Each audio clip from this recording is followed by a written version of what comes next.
I think I'm live. Hey, good morning, everyone. Good morning. Good morning to anyone that comes by. As usual, you guys know, good morning. I am so happy to be here this morning. It's been a little while. It's been a crazy week for me. I had so much to do. I have been so busy. So busy.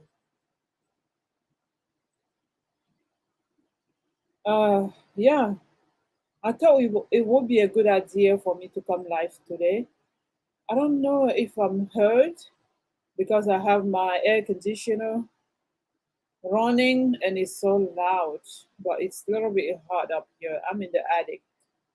So, yeah, it's hot up here. Yeah, it's a, let me see. I think I'm live on Facebook, I believe. So I'm going to look to see if I'm on Facebook. Yeah, I always have one person here. Hey, good morning, and thank you for being here. Let me see. This,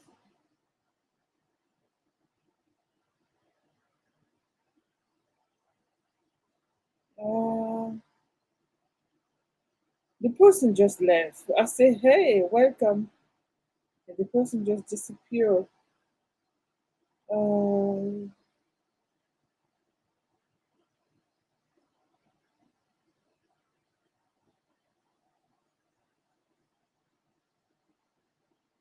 let me see. Mm, mm, mm, mm, mm, mm. Oh, yeah, it's working. So, the topic today is, are Africans aware or understand the system in which they live, under which they live, I would say. Yeah, that was my question this morning. And this question, uh,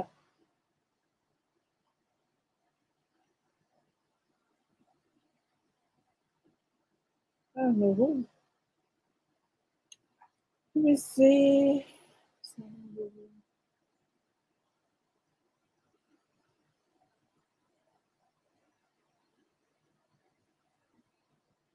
Um, I have something to do here. Let me see. Oh no, let me get this. Hold on one sec. So while I'm waiting for my people to come by, I'm gonna do something I was working on. Let me see. I'm trying to send it seven.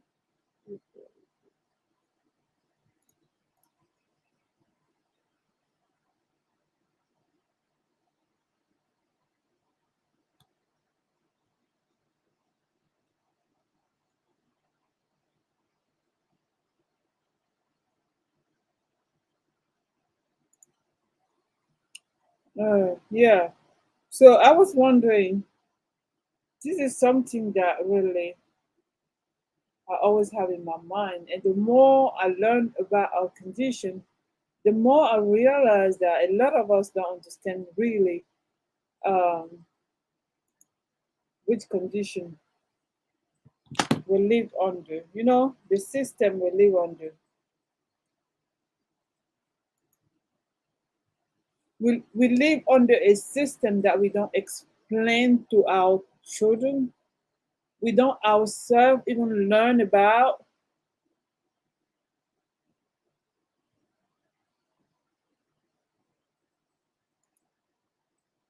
We don't learn about. We don't study out for ourselves. We basically just live. Um, I'm trying to do something, guys.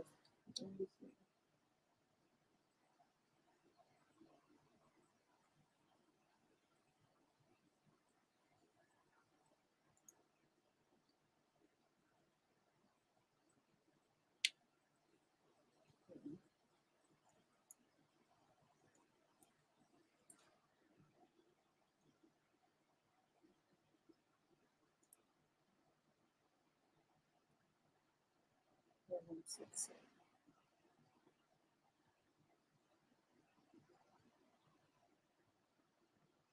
Someone just sent me the email, so I'm trying to look at it. I'm trying to reply to the email. So,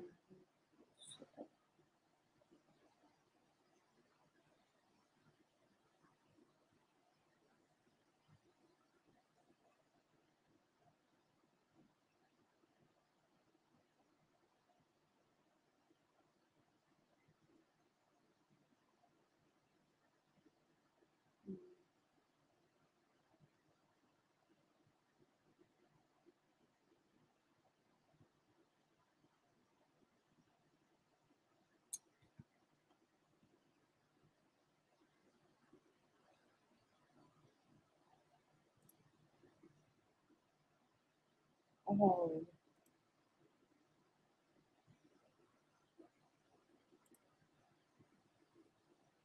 yes, yes, yes, yes, yes, yes, yes.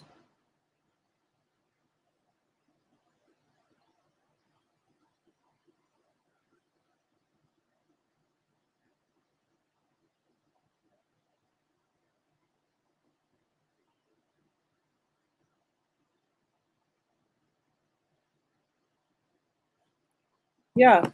So what I was saying is that I feel like us African, we live under a system that we understand nothing about, and that we not even like realizing uh, that it's being used against us. You know, I do not even understand why we don't teach these things to our own children so that they can understand this world and start like building themselves up to be able to compete. I don't know if you guys understand me. Like the more I learn about Africa, about us, and the more I realize how much we have been duped and how much we don't understand anything about this world that we live in and these systems that we live under. This system was were basically designed to kind of like keep us behind collectively, no matter where you are, no matter who you are, even if you are individually successful, it doesn't really matter. You still under the system, and you still treated the same way other people, even the poor, are being treated. This is crazy. I wish I knew these things when I was in my country, when I was still living in my country, when I was still like growing up. I wish someone has explained this to me. Because even the adult, even the older generation, these people don't understand nothing about what's going on. They just think they don't keep they keep blaming themselves. It's so hard, like to even be successful in a system that is against you, basically. Because it's like how am I gonna explain this? It's like running backward. Like you're trying to run forward, there's an invisible hand grabbing you and putting you backwards. Yeah, basically that's what it is, in my opinion. When I'm learning this thing and I understanding, I'm like, wow, wow, how can we compete? How can African compete?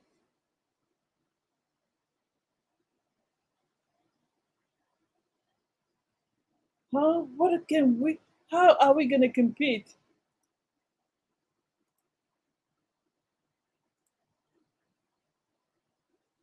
African people cannot compete at all because they are not built to compete.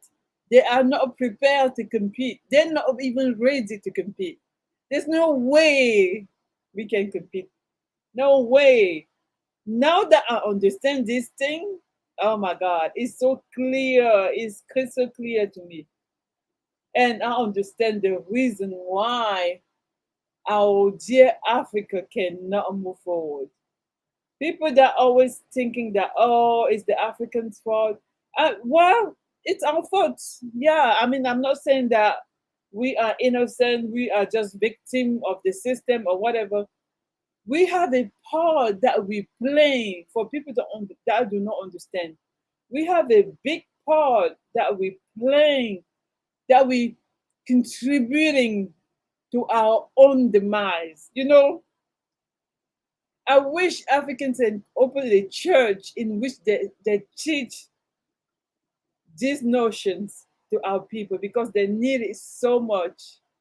Our people do not understand. Even our I don't know if our leader understand, but I'm gonna say our elite. Because if these elites understood, I'm sure they will kind of like act differently. Because the way we acting ourselves, we're contributing to this without even knowing, without even realizing what we're doing. Like basically, so I watched a an interview. So I watched an interview that was done with by African. I think his name is Phil. Phil. He has a channel and it's called African Diaspora Channel. I don't know if you guys know that channel. Uh, so Phil was having an interview with this lady from South Africa. Oh my God, she was spitting all the tea. It was very crystal clear. Even Phil, I believe he couldn't even believe what he was hearing, and what he was doing, kind of like trying to fight what the lady. He wasn't fighting per se, but he was trying to kind of like making it seem as if it wasn't as bad as what the lady was saying. But what the lady was saying was clear, was so honest, and you could see through it, because this is something that when people trying to speak about South African, like any other typical African people, they're like, oh, South Africa is not like that. Everybody is so great in South Africa. Oh, South Africa. Oh, South Africa. No, no. Mm-mm. When we talked about the system of white supremacy, it's a global system. It's a global system. I just wish African people had the capacity to even understand what that means. Because we do not. You having elders here, they have no clue what is it about. They have no clue. The lady explained it so well. I couldn't stop myself from doing a live show on this. South Africa is the best on the continent. What do you mean? Explain it. You have to elaborate. I don't know what you mean by that. I would say that South Africa is the best on the continent in terms of infrastructure. I would not take that away from them. White people built it, so it's not surprising. But when it comes to like social dynamic, when it comes to economic, the South African, the indigenous South African, you okay? They are being oppressed. These people don't have the same opportunity as the the white counterpart. It's clear. It's not a mystery. You have. I don't know if you are from America. It seems to me as if some Black Americans trying to lie to themselves that uh, South Africa, South Africans build South Africa, and they are the best in terms of everything on the continent. Oh my God! It's like saying that you are the best of the of the, I'm not gonna say the word. Let me not be harsh. I'm trying to choose my words, but I don't know what that means being the best. You can live in the best economy in the world, but if you don't have the same opportunity, you will not benefit from it. Even in other African countries, people that have money, they're living their dream life. They're not like people that don't have money. And that's what we're talking about. We're talking about a system in which people, everybody gonna at least find a can has the potential to create a, listen, I don't think so. I'd rather not live in South Africa, to be honest with you. I'd rather not live in South Africa. I'd rather live in Gambia. Okay? I'd rather live in Gambia than living in South Africa. To be honest with you, the infrastructure is there, but the mental, emotional challenge that you have to deal with daily is overbearing. Okay? For people that are conscious, because if you're not conscious, like the lady was saying, I'm gonna try to find the document. I mean the interview, and I'm gonna show it to you. You're gonna see what the ladies. People like like to pretend that's it depends on what you're looking for. To be honest with you, it depends on what you're looking for. What you define by better. Because instead of going to live in South Africa, I would live in America. I would just stay in America. It will be easier. Because as the lady was saying, the system of racism in South Africa is covert. It's not something that's uh, like that, like in America, but still you feel it whether you want to acknowledge it or not. You're feeling it, so it's there. It's not like I'm trying to find the interview.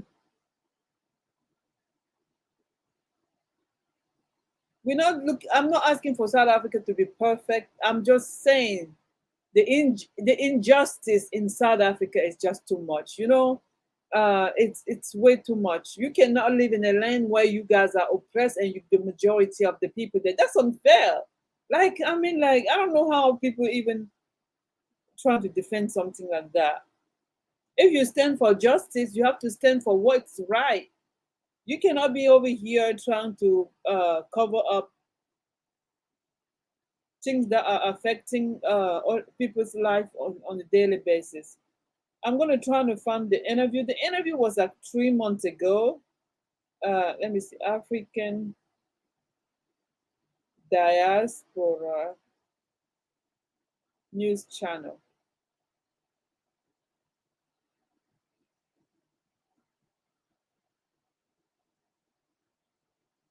on South Africa.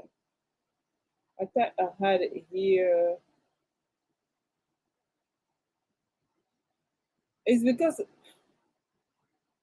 people that do not want to see, look at the reality.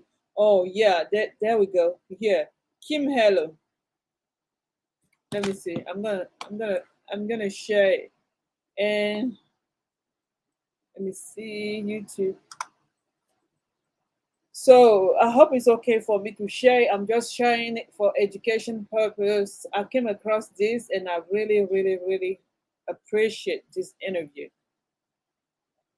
Because Go Black to Africa was in South Africa less than I believe less than 3 months ago, I believe, or maybe two. And he was talking about this, and a lot of people came for him.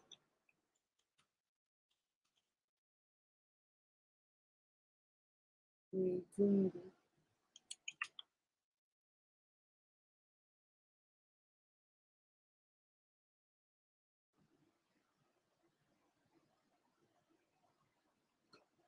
Oh, this lady, it looks like this lady's been saying a lot of stuff because I see her picture here all over.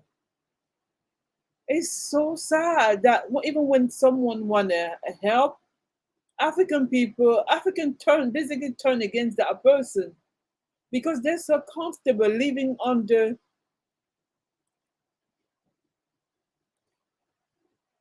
let me see. We are so comfortable living under other people that we basically even scared to take responsibility. And Hey, are you struggling to get into cybersecurity? so If here's that's the you, I interview. got some information that's going to change your person, you must understand this system because this system is life to you. How you handle it, how you deal with it, it can affect your mental health if you don't understand this system. Pick up our book, Passive Aggressive Racism and the System of White Supremacy, today. I need the volume.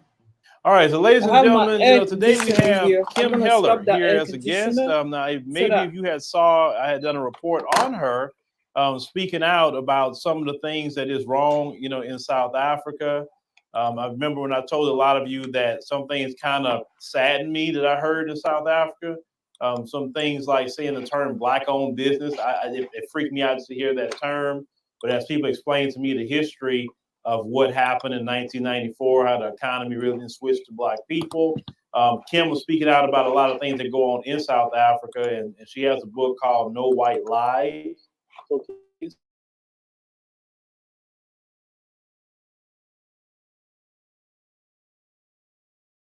for people that don't know much about you, could tell people just a little bit, about yourself? Because, like I said, when I saw what you were saying, I say we have to get this guest on the show.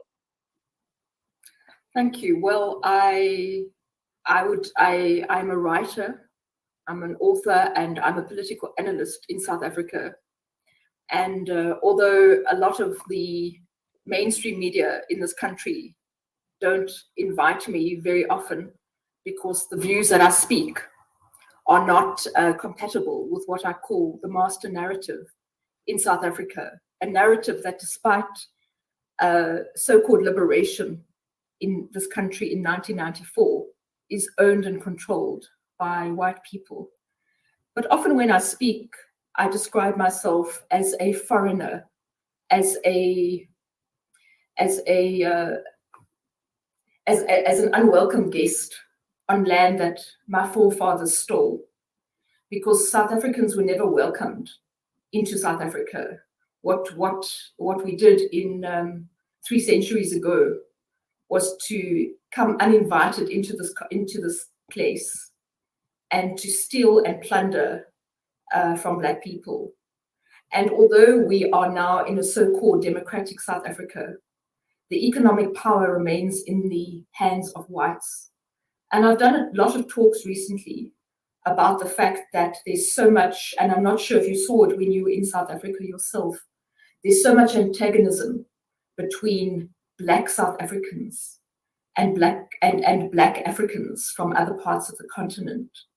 We have terrible xenophobia at the moment, or Afrophobia, where Black brothers and sisters are turning on Black brothers and sisters from the continent as if they are the problem for the deep economic inequality and patterns of Black poverty we see in this country, where in truth, the real problem remains white supremacy.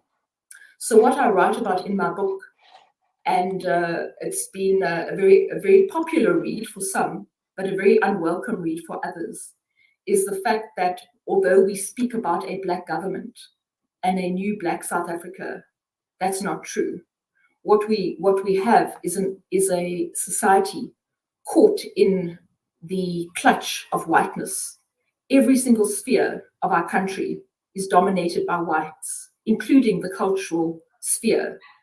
So Black people actually have succumbed almost to Black culture, to an economy that is completely held in white hands. So little has changed.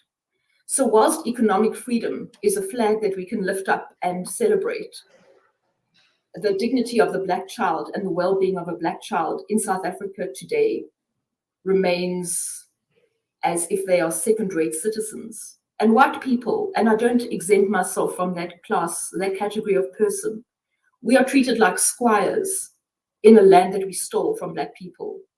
And that is the uncomfortable truth about South Africa in its current form.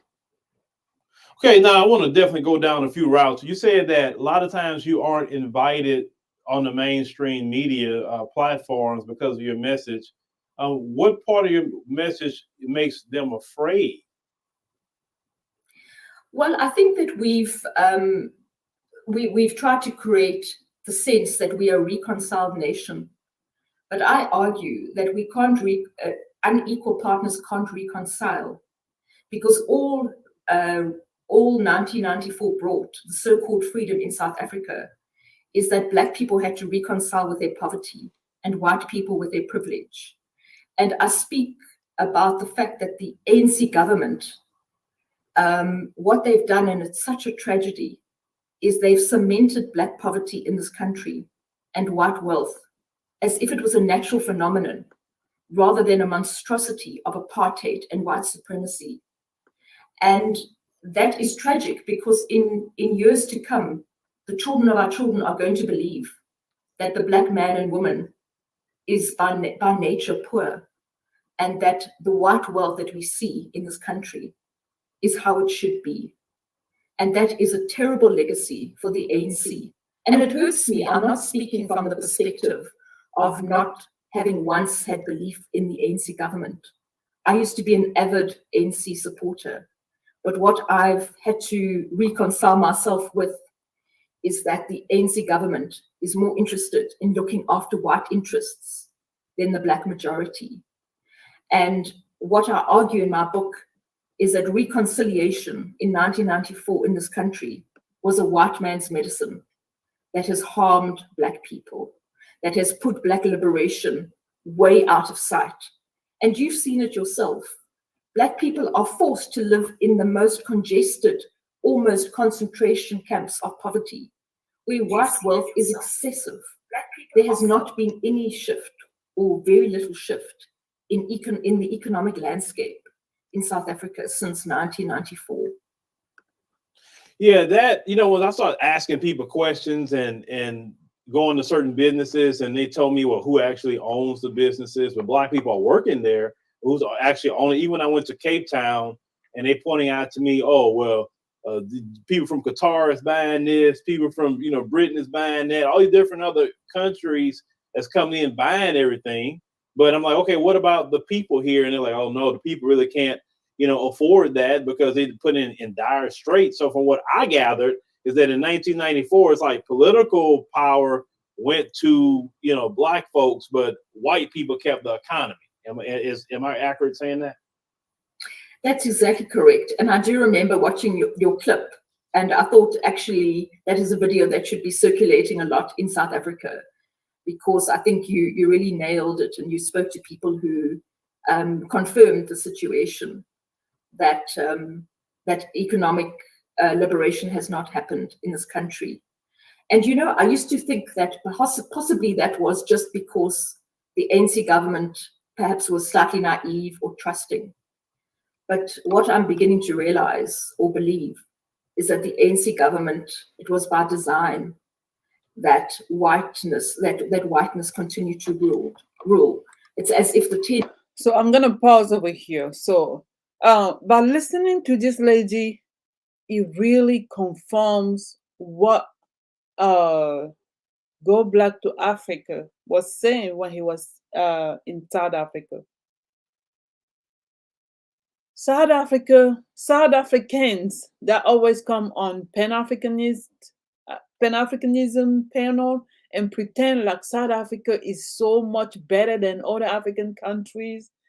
They are way, they don't even specify. I guess they're always talking about the economy of South Africa is better, the infrastructure is better. It might be better, but better for who though? Better for the South Africans, or better for the people that came in and transformed and built infrastructure for themselves and businesses for themselves, while the majority Black South Africans are still very poor and don't have the equal opportunity, have access to funds to create business and put themselves in position in which they can compete. And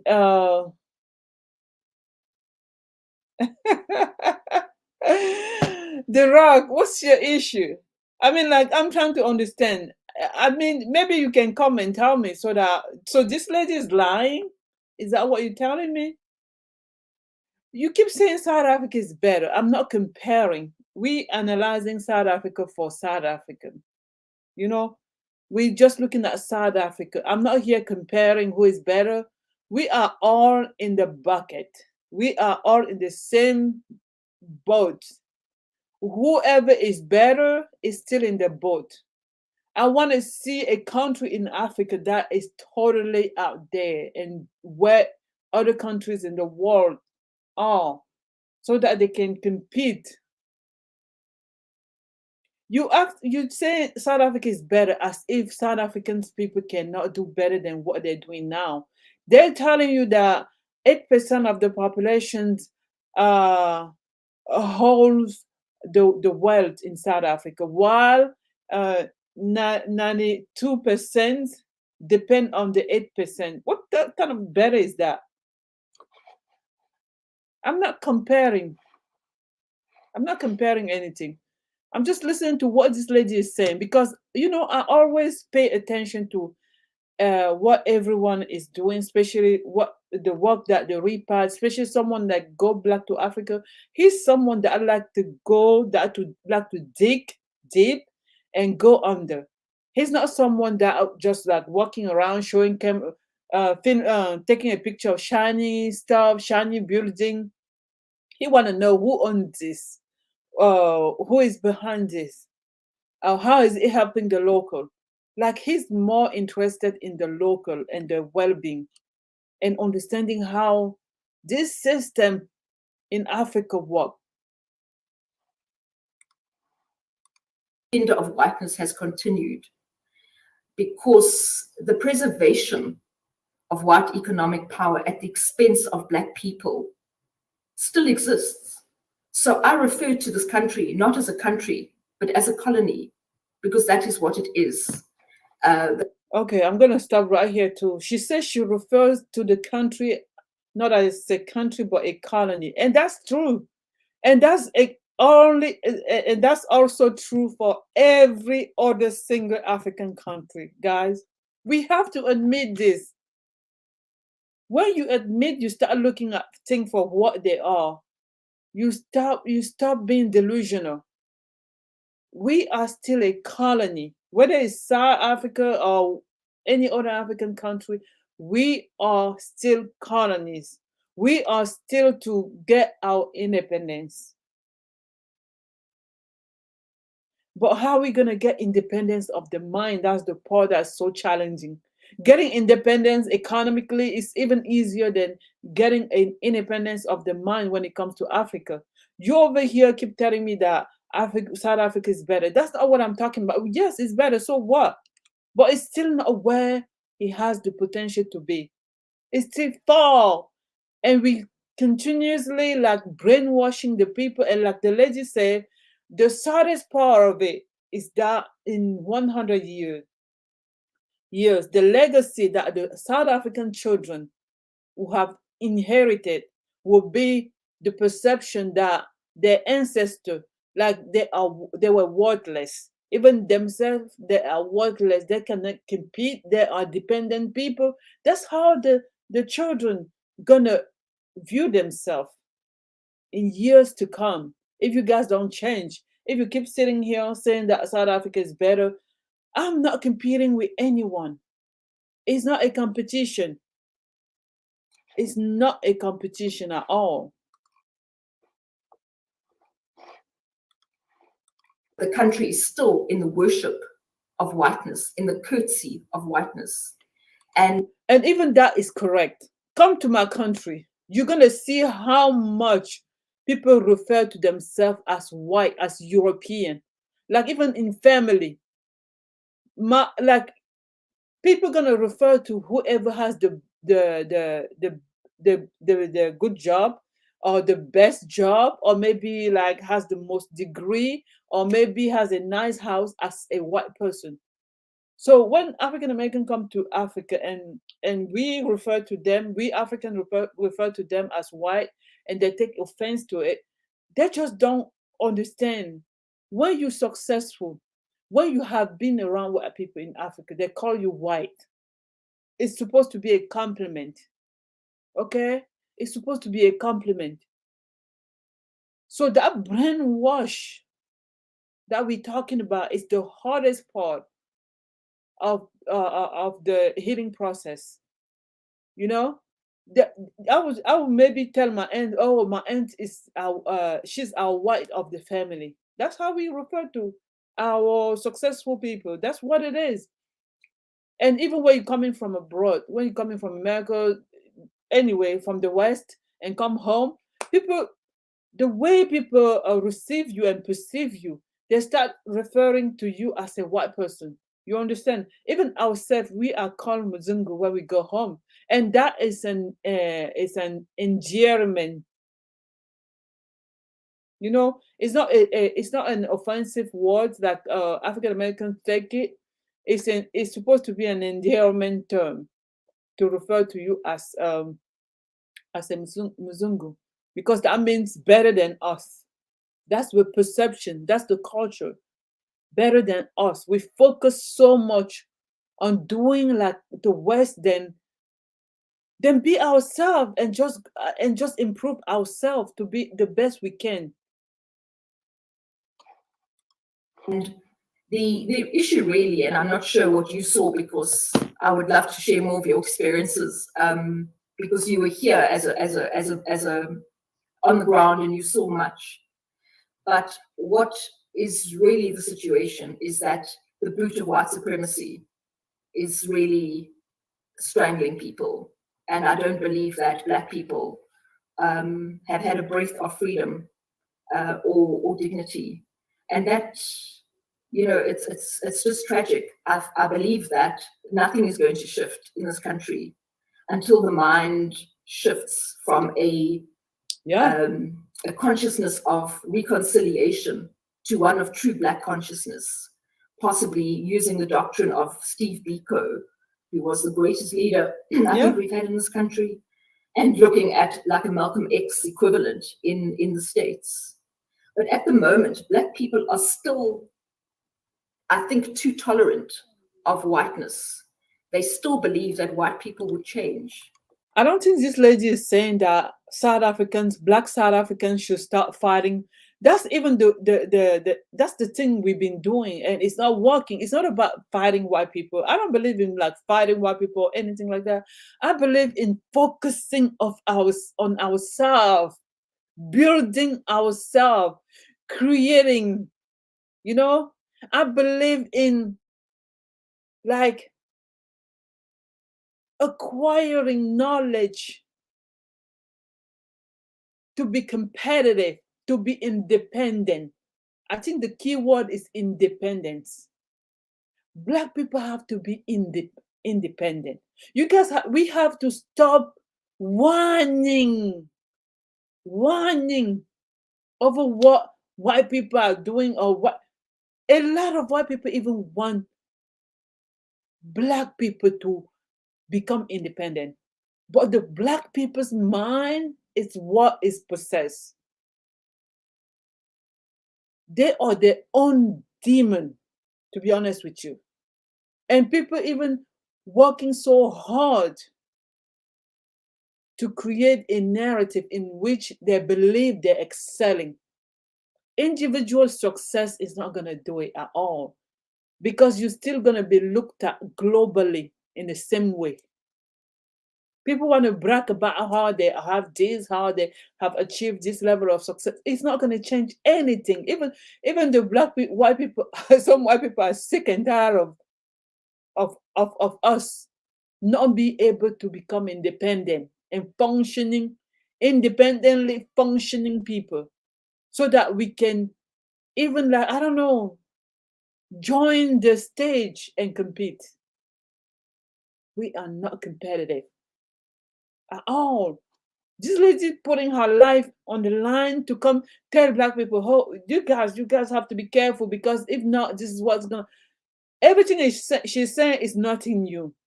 You understand? She looks at stuff very clearly and very honestly. and saying that I'd rather sacrifice my life for something that is necessary for the humanity, but the black people, oh my God, we are sick. We are sick. We are sick people. I'm not gonna lie. And yet we've seen across the world white Why are you wasting time on YouTube when you could be building your own online business? oppressors have never shown any mercy. And I ask a very difficult question in my book. I say, do white people in South Africa have a moral conscience? Because if we did, we would have returned stolen land. We wouldn't ignore the patterns of deep poverty. Yeah, that's true. That's the part I don't understand. Even when the queen died and some African people were speaking against whatever the queen has done, I'm gonna say has done, because it's still ongoing. Like countries like Nigeria, I'm not even gonna open the Nigeria page, because if I open your page, Nigeria, I don't even know if I'm gonna finish today, because you guys are very annoying. Like, I have people sending me email to insult me, as if, like, I don't know why every time you talk about something about a country in Africa, you become a target. This is the issue. This is the issue with Black Africans people. You guys are so ignorant. You guys have a little understanding of the world you live in and the systems that were pre-established for you to function exactly at the level of knowledge in which you're functioning. You guys think success means having money? Nigeria can create even the biggest economy in the world, but if they're still mentally conquered, just like they are right now, Nigeria is not going to go anywhere. It's not about the money or anything. It's about dignity at one point. It's about self-respect. It's about preservation. It's about having plan for the next generation to come. What do you guys have in that term? You guys telling me how Nigerians are this? Let me just close the Nigerian page to say. So I don't now. I lost my train of thought about what the lady said. I was just that is actually of our making. We walk past that as if it has got nothing to do with us, but it's got everything to do with us. So I think we're in a sad state, actually. Well, just my observations, right? Just being there is that if you hear how I feel in a vein when speaking to this lady, he cannot even believe what he's hearing because it sounds so familiar to him that sometimes I feel like he rather be like he's kind of like pushing back a little bit what the lady is saying, based on his little time in South Africa. But we understand that these systems are the way a system functions. It's in a very subtle way, especially when it's systemic. Yeah, like whatever is happening is a systemic issue. It's not like it's just like your body. Your body fails when it has enough. There's always a compensation for what's going on, until it cannot compensate anymore. So the system function exactly the same way. It's not about individual. It's systemic. Maybe your time in South Africa did not allow you to come across some of the injustice or the racism that the lady is explaining. She's been there the longest, so she knows what she's talking about. And this system are designed to really function in a very subtle way. Like, it's not just something that you're gonna get there and put your hands on. And it's globally, even like now that I understand this system under which we live, I can clearly see what's wrong with my own country, and that's why I can clearly say what's wrong with every single country in Africa. As long as the mind of the people, as long as the people that's supposed to educate, to empower, and to build the population, are not doing what they're supposed to do, the system is going to continue to perform and to function to the benefit of the people that are designing. So this system needs to be dismantled. And one of the greatest way to dismantle this system is so easy. Just change the way you educate your children, what you teach your children. Just change that. That's my fight, to be honest with you. No country in Africa is going to tell me nothing until they change that education system and design an education system that is telling the children the truth and telling them and teaching them how not to never in their life again put themselves in that position. That's going to allow what had happened before to possibly ever happen again. And especially teach them how great they are and the potential that they have. Because in Africa, it's not the case. Africa is a very toxic, Africa has a very toxic education system, a very debilitating education system for whoever they're teaching.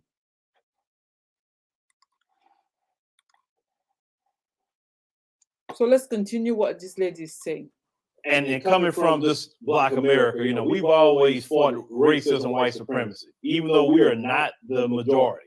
We have stood toe to toe, against the devil himself, right? I mean, you know this, you know our history. And our question has always been, if Black people are the majority in South Africa, 8%. why is that even allowed?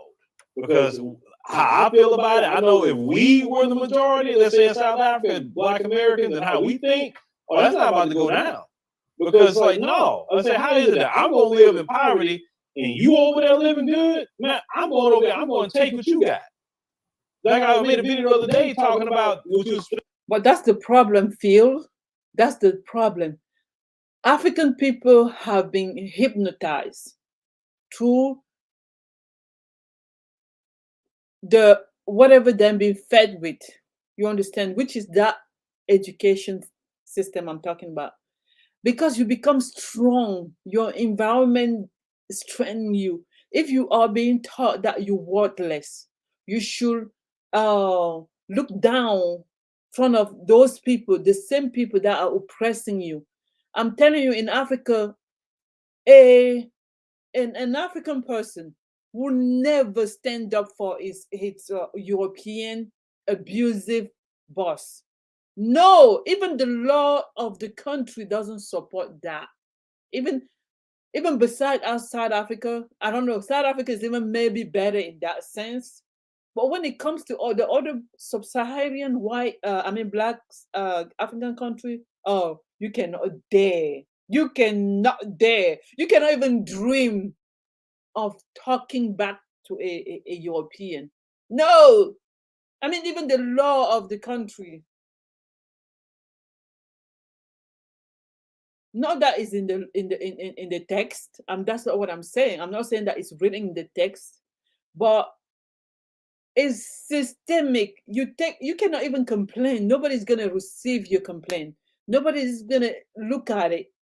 Even the system itself, there's no justice that's gonna be rendered.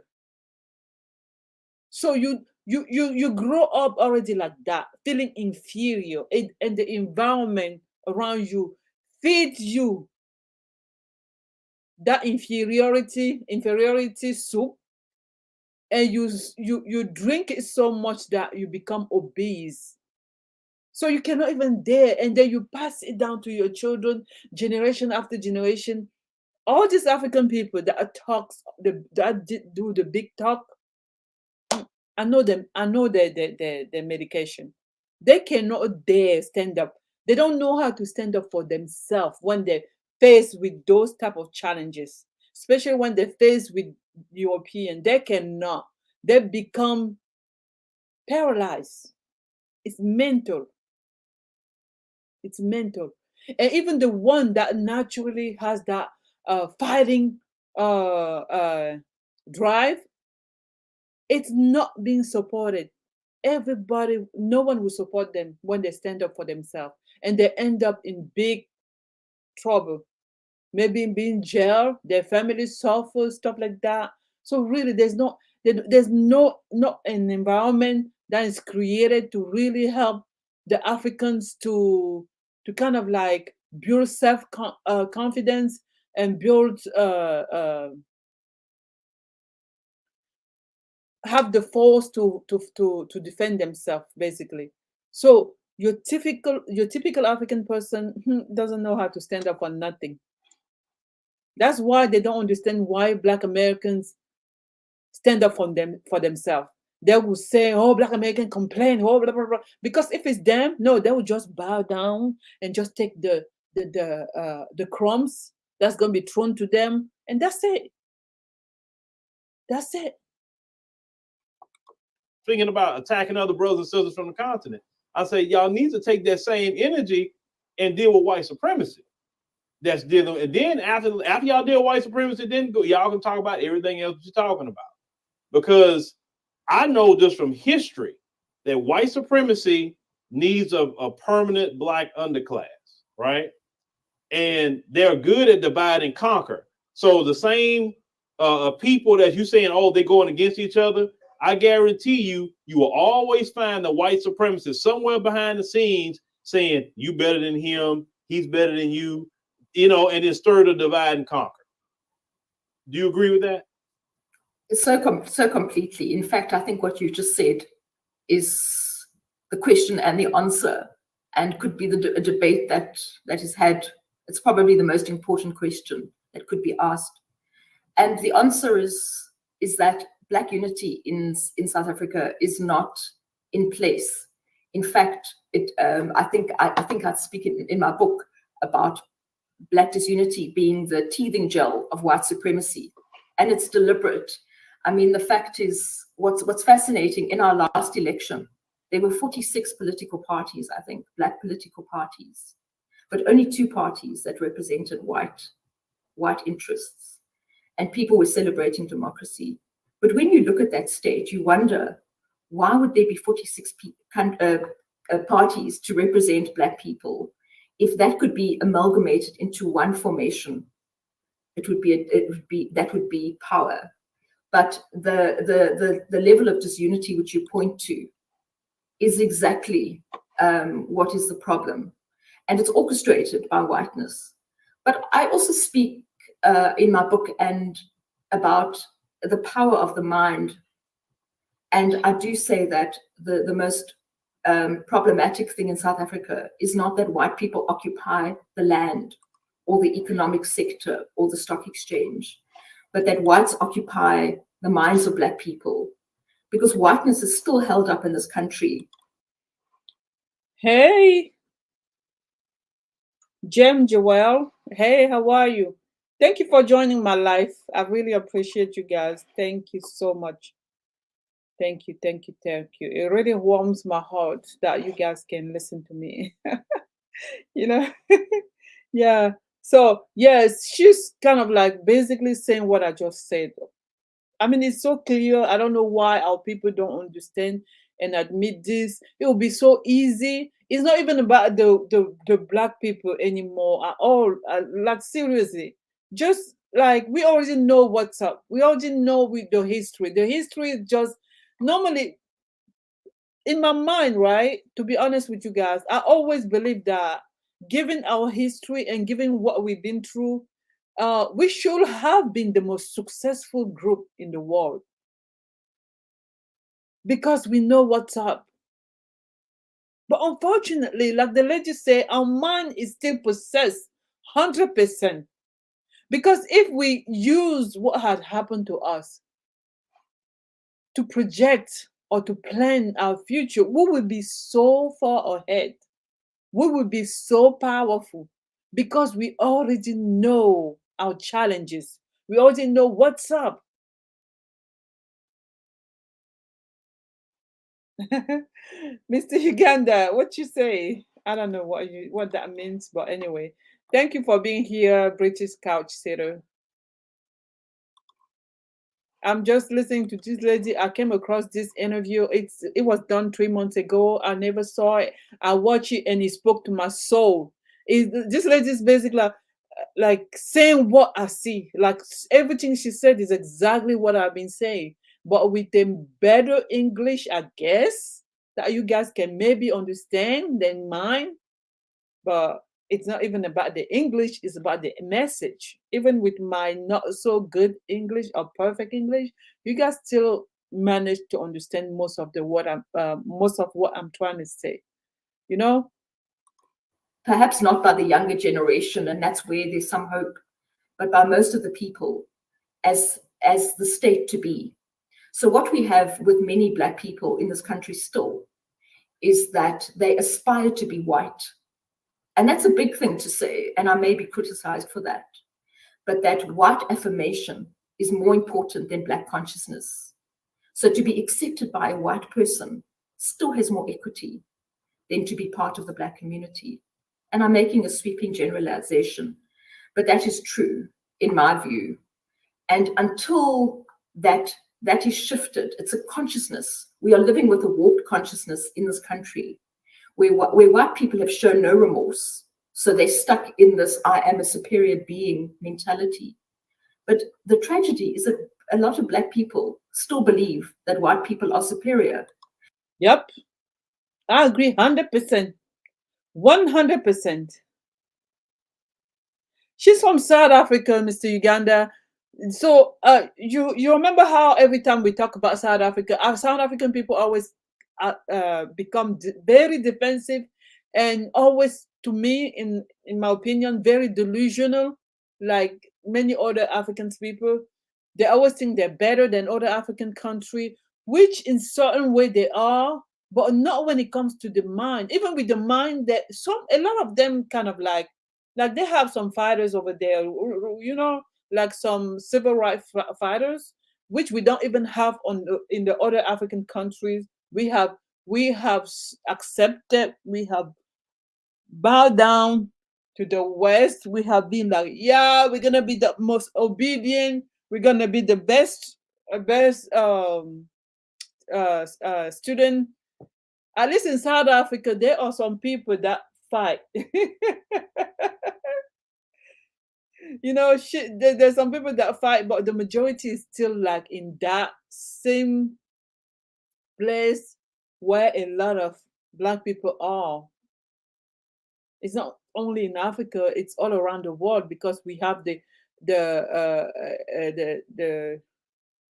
Caribbean. They're the same. They're the people that were over here crying for the Queen left or right, like laying down, rolling on the floor. The Queen is dead. She was such a good lady. Oh, the Queen is dead. I watched so many videos, and it was so embarrassing.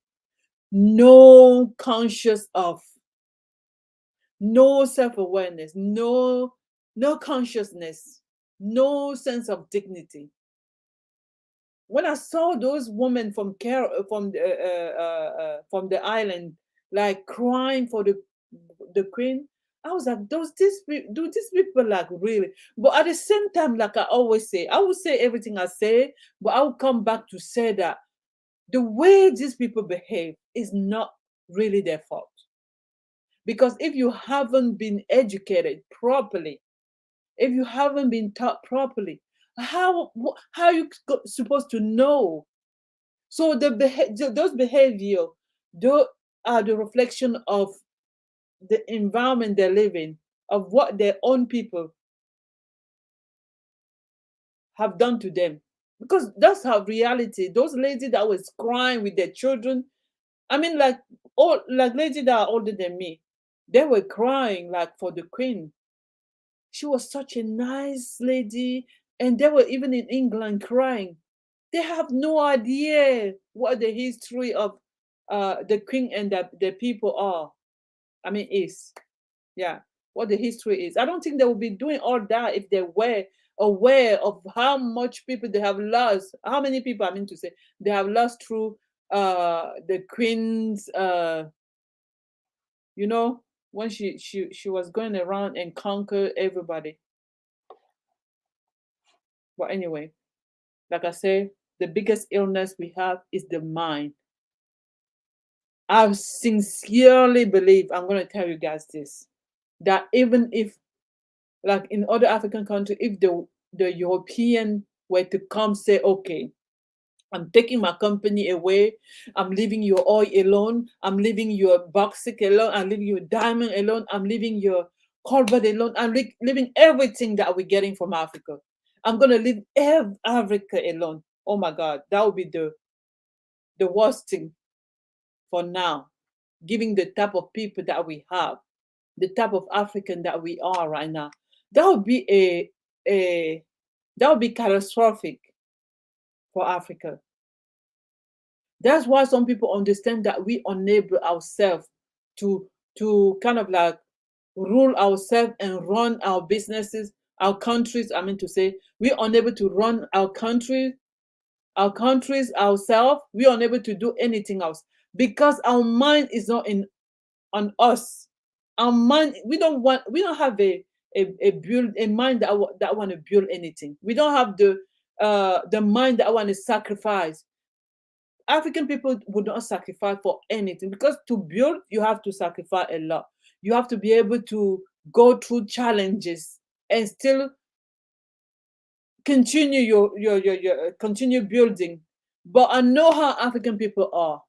When they meet the first challenge, they'll either give up or sell out. That's how they are. They all don't count on them. I mean, the African of right now, of course, it can improve. I believe we can improve, but we have to have that consciousness to want to improve, to want to work ourselves and accept our issues and decide to kind of like find solution. But that's not one of our good side. Your typical African men, I talk about African men here a lot, is to eat and drink, procreate, have sex. That's it. Don't ask them for anything else. So we've never dealt properly with the mental trauma of colonialism and apartheid on the mind of a Black person. And I've said in many interviews that I just wish that Black people would not expect anything from white people. Yes, I just saw this comment. Yeah, some African guy, the video is on the internet. He was like, she was only 96. She was too young to die. He said the queen was that is like comedy. That's like ridiculous. Do you know when he says that? I don't even think he means that. It's just the that illness that African people have. They want to please. They want to look good. You know, he want to look good as if he's the best student, the best servant, the best Ugandan that is crying for the queen. That's basically what he was doing. He was performing. And Black people, African people are ready to perform anytime, anywhere, anyhow for those people. So really, I cannot even rely on them. I don't take them seriously. It's a joke. Those Africans, government, they are a joke. You cannot even take them seriously. If you put your life in their hand, oh my God, you're selling yourself very cheap. Don't even cheap. Don't take these people seriously. I know them. And they still cling to the possibility that they can work together with white people to achieve a democratic nation. And white people have shown no will. So all the efforts for reconciliation in this country have come from Black people, but they've come to naught. And I remember reading when I was preparing some research for another book, there was a missionary called Albert Schweitzer, I hope I'm pronouncing his name correctly, who did a lot of travels in Africa. And he said, the Black man or the African man is my brother, but he's my junior brother. And what's happening in South Africa? And not surprising, even the African men want to be junior to the European men. It's not like in America that Black Americans want to be equal. In African, they don't even want to be equal. Nobody want to be equal to a European in Africa. In their mind, they already put the European on the pedestal. Some Europeans come to Africa not to oppress people or anything like that, especially the younger generation. That's not necessarily their intent, but the way that African people behave towards them kind of like automatically put them to that on that pedestal, and they have no other choice but just performing. What do you want when you like kind of like teaching your children to see themselves as less, and while meanwhile the European is teaching his child to be the best he can be, to know that he can be anything he wants to be. That's the contrast it's going to create. What do you guys want? To be honest with you, the groundwork to me has to be done by us on us, because I really believe that if we can overcome that inferiority complex, I'm telling you, it will not take long to turn things around. We can dismantle that system and create a system in which we evolve as fully aware and knowledgeable people and strong people, emotionally, mentally, and then we can compete with the world. We live in the world where no one is going to feel sorry for you. People smile, but they're going to mess you up the minute that they find what your weaknesses are. They will smile in your face, but when you turn your back, they're going to F you up. It's not a word of friend. You see African president. Let me tell you guys something. Embarrassing African president. No one in the world is as embarrassing as African president. These people brag about being the friend. You see, like French-speaking African country. You see this guy. He's like, Macron is my friend. He is so happy. I mean, like, he is so happy saying that Macron is his friend. When he says that, it's a way of sending message to other people that, well, I'm up there. Macron is even my friend. So if Macron is his friend, he's not at a level where you guys, the rest, are. You know, this is an African president. I mean, someone that like has all the mineral that we're talking about, has the land, has the people, but he's bragging about being the friends of Macron. Macron is like his junior from, I mean, like for like maybe 20 years. But this old man is bragging about Macron is his friend. And on the interview, right, Macron was like, I have no friends. My only friend is my wife. I mean, he wasn't referring to that president.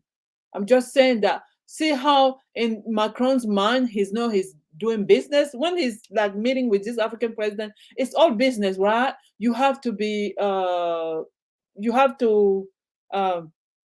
mean, be so, how do you say that? Oh my God. You have to be cordial. That's what I'm saying. I was trying to say. You have to be cordial. But African people get confused when you are like cordial, being nice. I mean, like making them feel good to get your deal signed. They take it as a friendship. So this guy is saying, Macron is my friend. And on the other side, Macron is like, I have no friend. My only friend is my wife. It's ridiculous.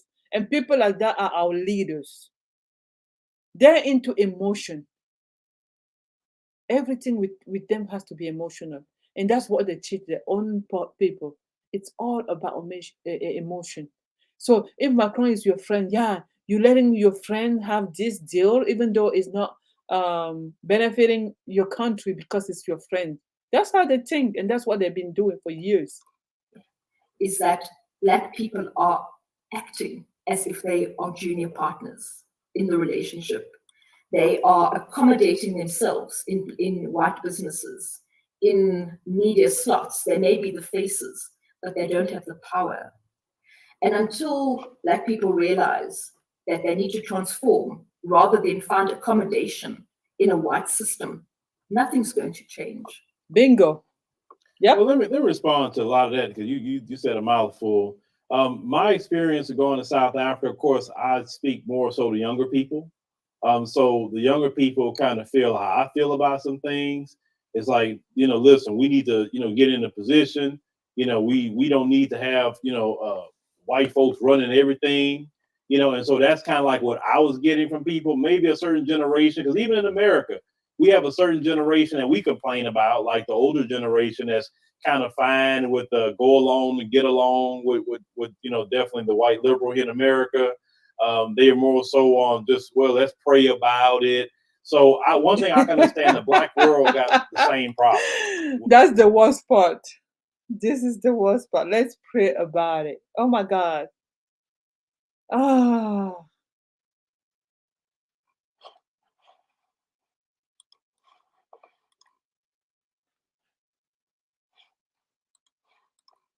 All over the world, anything that slavery, colonization has touched, it has affected Black folks completely. It has. I said that the only way Black people can actually get over that, we probably need 1,000-year separation from each other, just so Black people can heal and get out of the dependence on white supremacy and do for themselves. Because as long as white mommy and daddy is there, some Black folks just not going to break out of that. Then you have the image of white Jesus, which that has a major effect on Black folks.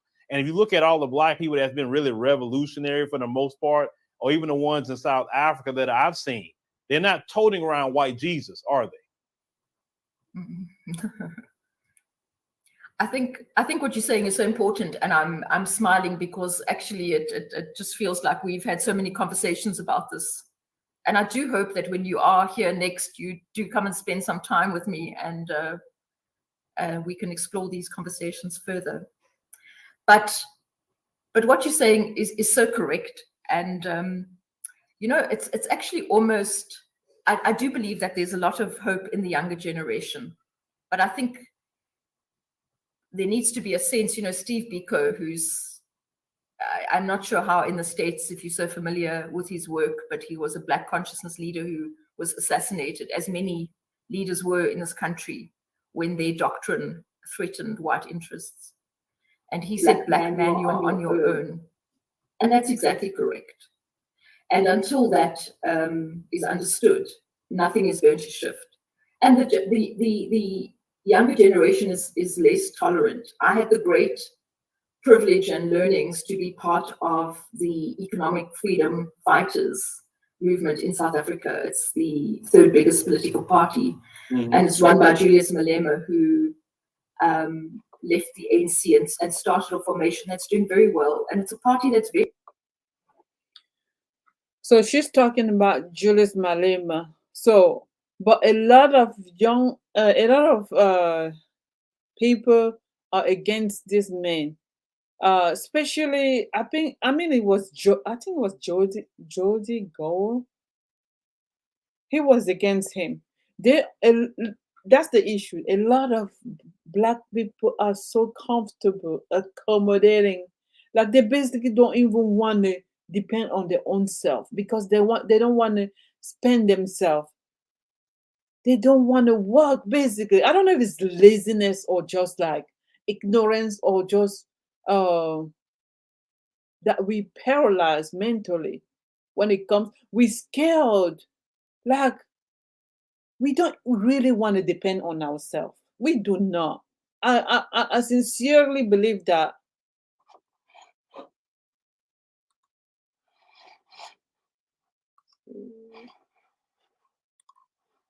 I sincerely believe that if we were to be left alone, we will not go anywhere.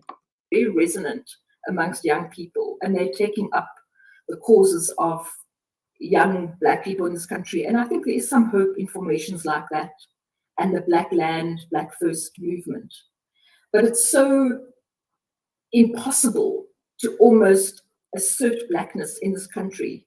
For instance, the Black Land First movement was formed. It was a political party that refused to have white members. And then constitutionally, they were not able to participate in the election because it was said you cannot have a political party that excludes whites. So I often think in South Africa, which is a black country, there's no space for black voices, actually, without the watchtower of whiteness. That a political party can't say, we need the space to be black without white supervision, without a white voice, and they're not allowed to do that. No, that will not even work because black people cannot stand up for themselves. They cannot. They don't want to depend on themselves, to be honest. Because of the constitution. That is the reality. So that's why I was saying earlier in the interview, unless the consciousness shifts to say this is enough, it's untenable to always be under the tutelage of whiteness, under the supervision of whiteness. And you may have seen a lot of businesses where the whites still owned the company. But there's often a sense amongst black people of my age that unless there's a white person there, it's not going to succeed. And it's a terrible mentality. So I often think that, Ever feel like technology is getting in the way of your kid learning to read? Mom, what does this comment say on my YouTube channel? You can do it, sweetie. Just sound it out. The fact that white people think they're superior, it's not going to change. It's something that is a sickness, a terminal illness amongst white people.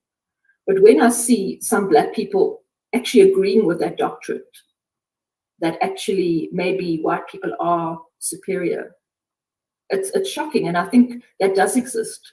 It's an ugly thing to say, but it does exist in South Africa. And there's a beautiful book by an African-American called Dr. Tim Burrell. And he says, demystifying the myth of black inferiority. And I've read that book many times. And he speaks about how white people for centuries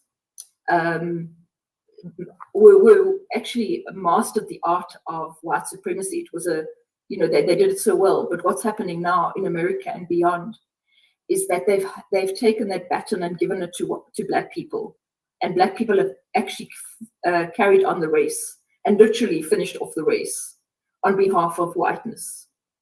And in South Africa, I think there has been a co-option of certain black people into the system, so that white people no longer have to be doing the oppression. They have security guards protecting their interests, and those people are black. And I think any system of white supremacy works on the basis of co-option of black people. Mm-hmm. And that's a conversation. In fact, I had a discussion with that on another American channel, and they found my view problematic because hold on. What American? Okay, who are you interviewing with? A black person or a white person? It was a black person who said, "I'm now putting the culpability on black people for their own oppression." Well, let me respond to that. Okay, they've always been black people that sold out other black people for a long time, whether it's in slavery, other black people assisting the white supremacists, even all the way up until now. You look in America, we have a black political class that assists white supremacy in doing nothing for black folks at all. They do nothing for us, but they prioritize everybody that white supremacy wants to prioritize, right? You say South Africa, same thing. White supremacy cannot oppress nobody without cooperation with the people in that said group. That's why if you study the Haitian Revolution in 1804, the first thing the Haitians did to get the French out was to go after the sellouts first and deal with the sellouts first. And once they deal with the sellouts, then you deal with the French. And yeah, that's exactly what Africa has to do if really Africa want to be independent. Yeah, that's what China has to do. You cannot mess with China. Our own.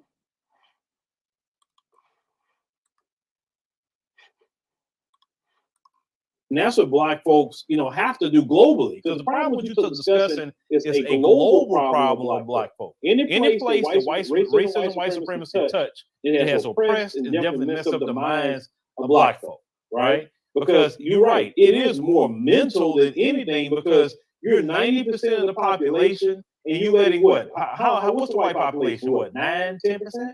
Yes. 8%? Yes, that's correct. 8%? I think it's in that region. I think it's around 10%. Okay. You let 10% of the population run you, literally. 10% of the population tell you how it's going to be or whatever. They're ruling from a minority position. And it should not even be that way. So when you look at, when you mentioned earlier Julius Malema, which over here in the States, Malema is a celebrated figure here, right? I love brother Julius Malema, right? I was disappointed that he wasn't elected president. I was disappointed but I knew Malema scared global white supremacy. Because, oh, hell no, Malema. So they was going to try to do everything they can to make sure that Malema was not elected. Now, the same problem I'm hearing even from other Black people in South Africa is what we have here in America. The older generation, those that are a little older than the Gen Xers and the millennials and the Gen Zs. We're talking about those that go back to that civil rights generation, we say in America, those in the 1960s, 1950s, that generation right there. Because you got a section of kids now in South Africa that don't know a day of apartheid. They know nothing. So, and that's the problem. If you're raising children that don't know their history, how do you want those children to really grow up and function at their full potential? There's no way. They're not gonna function.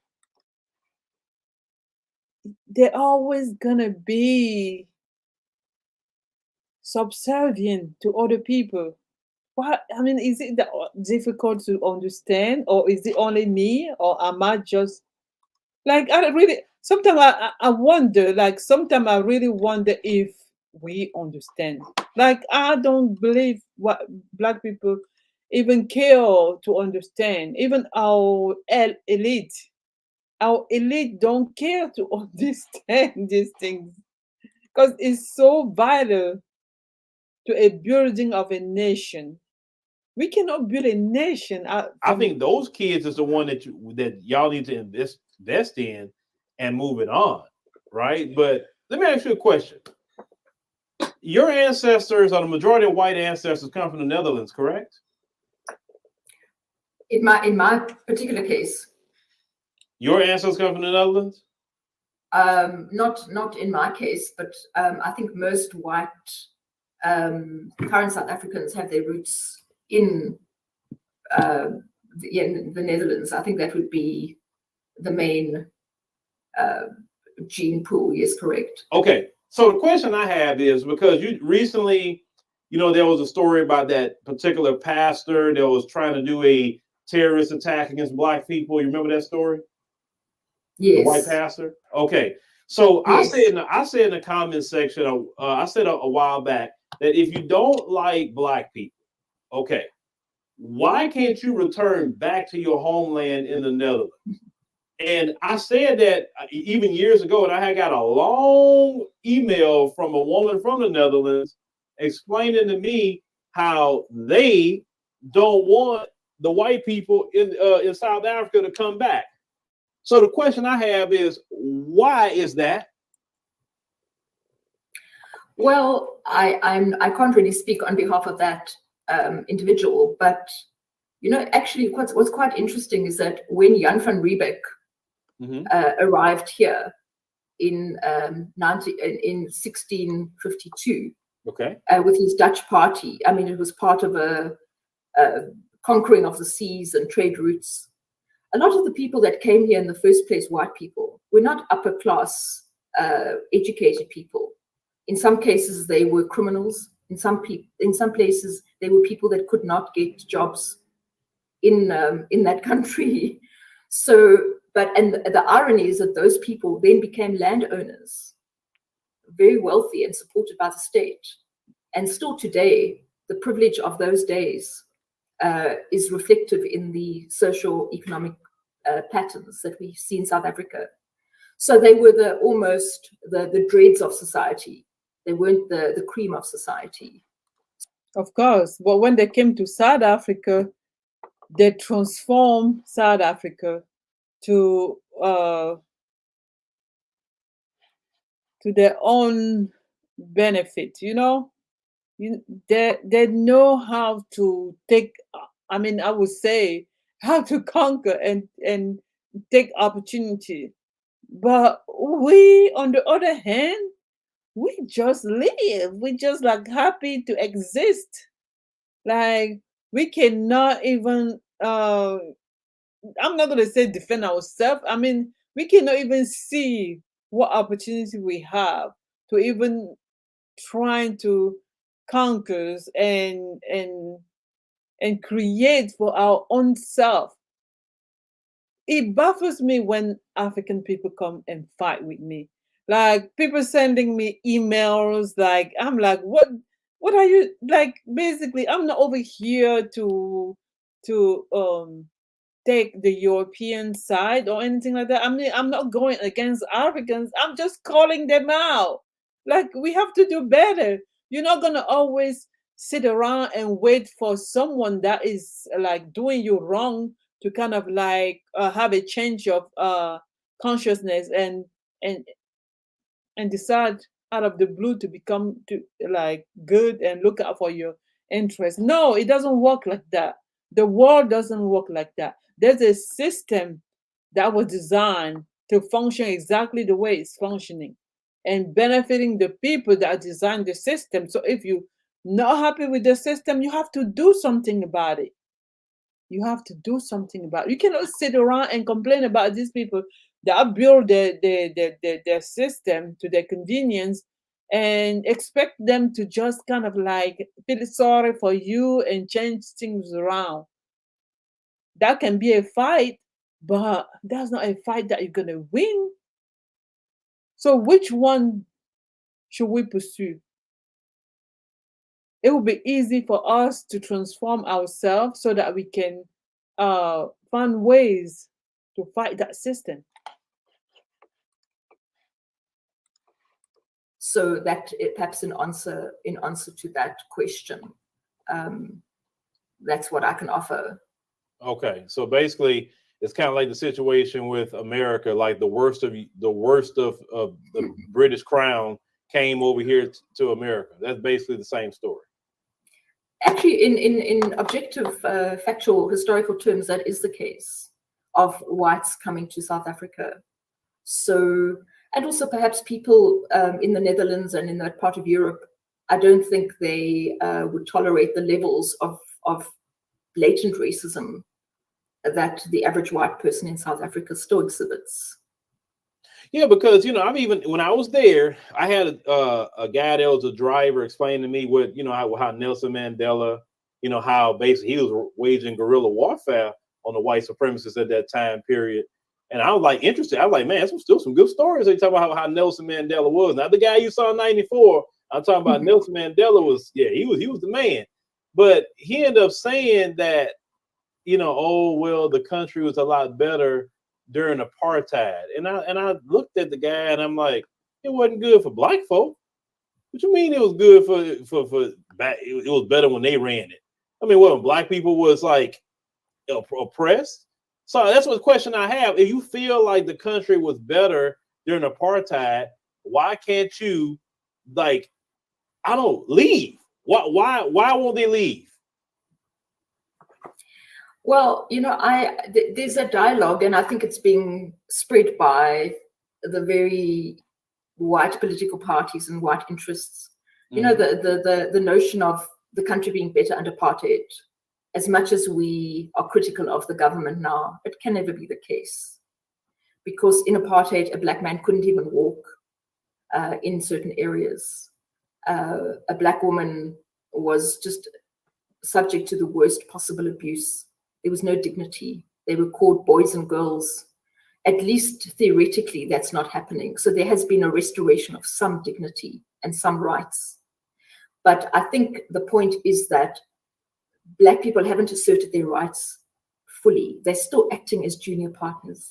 Yep. You see? Yeah, that's true. What she's saying is correct. So I think the issue right now, it's mainly from the Black people's side, because we have to seek for full liberation. We have to seek to retrieve our full dignity. You know, we have been so dehumanized that we have basically accepted our condition to be what it is. And I'm here talking about like South Africa, other African country. They're not even aware of any type of discrimination against them. They don't even understand.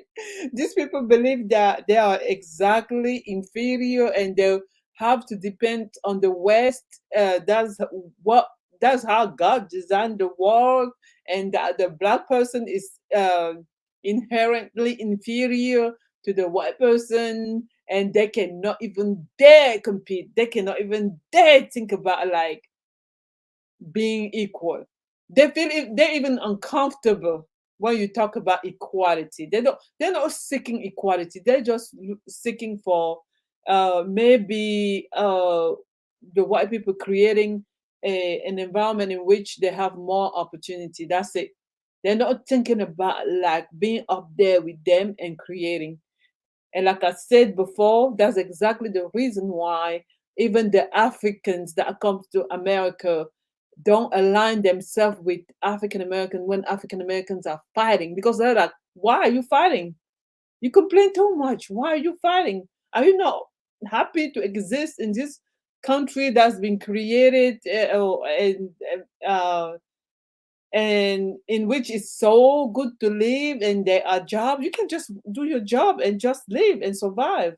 So yeah, I understand what the lady is saying so deeply. I understand it so well. And it's interesting that you speak about Nelson Mandela's earlier speeches. I was going through a book that he had written of his before he was president, of what he used to say, what he said at his.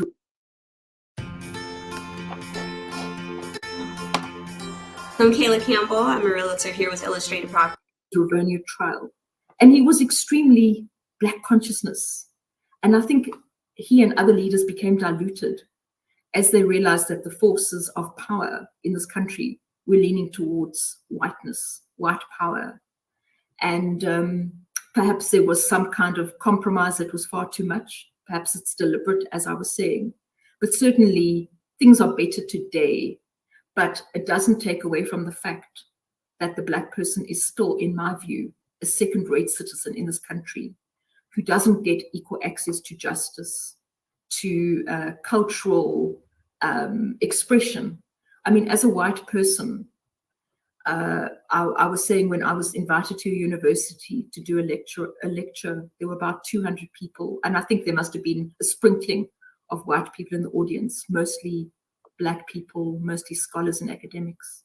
But everybody had to speak in English because I was there. The lack of speaking of African languages and there's the assertion of cultural richness of African society is still not on the main stage in South Africa at the moment. It's white values, white economy, white man first. In fact, South Africa today, we call it the Rainbow Nation, but it's a white wonderland. It's a wasteland of Black economic liberation, but it's a wonderland for whiteness. And that's very sad, because you would assume that white supremacy had died, but all I'm seeing is that it has been supersized and is very much in play in what we call a free South Africa. Well, you know, from my view of going to South Africa, and I live, like I said, I live in Babylon, literally.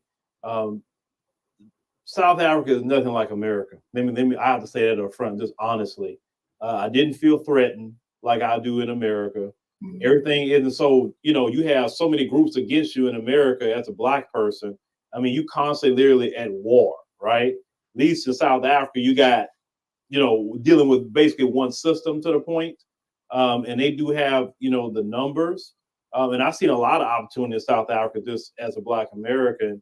But as a Black American, I also bring a certain attitude in my engagement with them. So what I've noticed just in my travels is that white people in Africa, when they see someone like me and they hear me speak and how I respond to them, they some of them have did this a little bit, or they say, oh shoot, kind of like that. Because like even in Kenya that happened.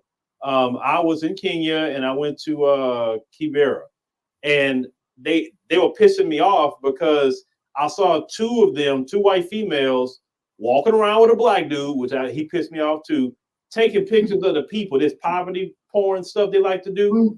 And I just looked at them while they was doing it, and they noticed I was looking at them, and they literally got petrified. And then the other sister that was with me, African Tigers at the time, she's a YouTuber. She said, why did they look like that when they saw you? They got scared of you all of a sudden. Like they were looking like, oh shoot, like that. And I say, because they know who we are. I'll say by the look.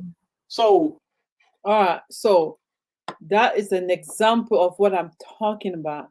Like if the Africans were educated to learn how to stand up for themselves, it would cut off half of the mess that happens to Africa. Even that going around, and they go in the villages, they go in the villages, they interview these grandmas and children that are very poor. They take images standing by them, and they will go, like when you go to private school here in the United States, they basically have a wall dedicated to pictures from the eventual travel to Africa, mission to Africa, I would say. Like I was trying to put my son in a private school, and I went to this private school, and this lady was so happy just for my accent. She was like, "Oh, where are you from? You from Kenya?" I'm like, "No, I'm not from Kenya." And she's like, "Oh, we have a mission trip all the time to Kenya." And she walks me to this wall where they have the pictures of when they went to safari with all the poor children, how they were giving out gifts to the children. I'm just like, just for that reason, I stepped out of that school and I never came back. I went to a different school. So that was one of the her argument to show me how very dedicated they are, how inclusive they are, and how holy, I would say, they are, charitable they are. But I was like, no, that is not fair to these children. These children don't even know they don't even know the images travels that far. They don't even understand that, because when they receive you and start saying this thing in your mind, it's kind of like a way to delude your mind seriously, to make you lower your guard and just embrace them as this great holy, all this, to the point where you will feel even certain level of discomfort trying to maybe claim something, or maybe trying to stand up for yourself, because they're gonna already paint that image in your brain that no, we are this type of people, we are this, we don't do this. That doesn't make any sense. maybe you can explain that. Why white folks in African countries that I've seen, what's the difference with us versus an African that you have seen in a response? I think that's very different, because also you must realize in South Africa and generally in the African continent, anything that is product, a person, a book, a television program from America is elevated. So it's a culture that is respected and revered in this country. And also perhaps because you are very assertive and confident in who you are, which is not generally the disposition of most Black people in South Africa. Yep. But Yep. That's it. The way you carry yourself, your presence, even just that speaks volume. You know, when the Europeans that come to Africa, meet enough. Even myself, when I go home, they don't dare treat me like the local, because the local has been so conditioned to subject themselves to European and European norm, that when they come to contact with you and you're not like that, you seem to know who you are. Oh no, they're not gonna try that mess with you. I'm telling you, they will not. They give you the respect. They will not. So the issue really is for the African people.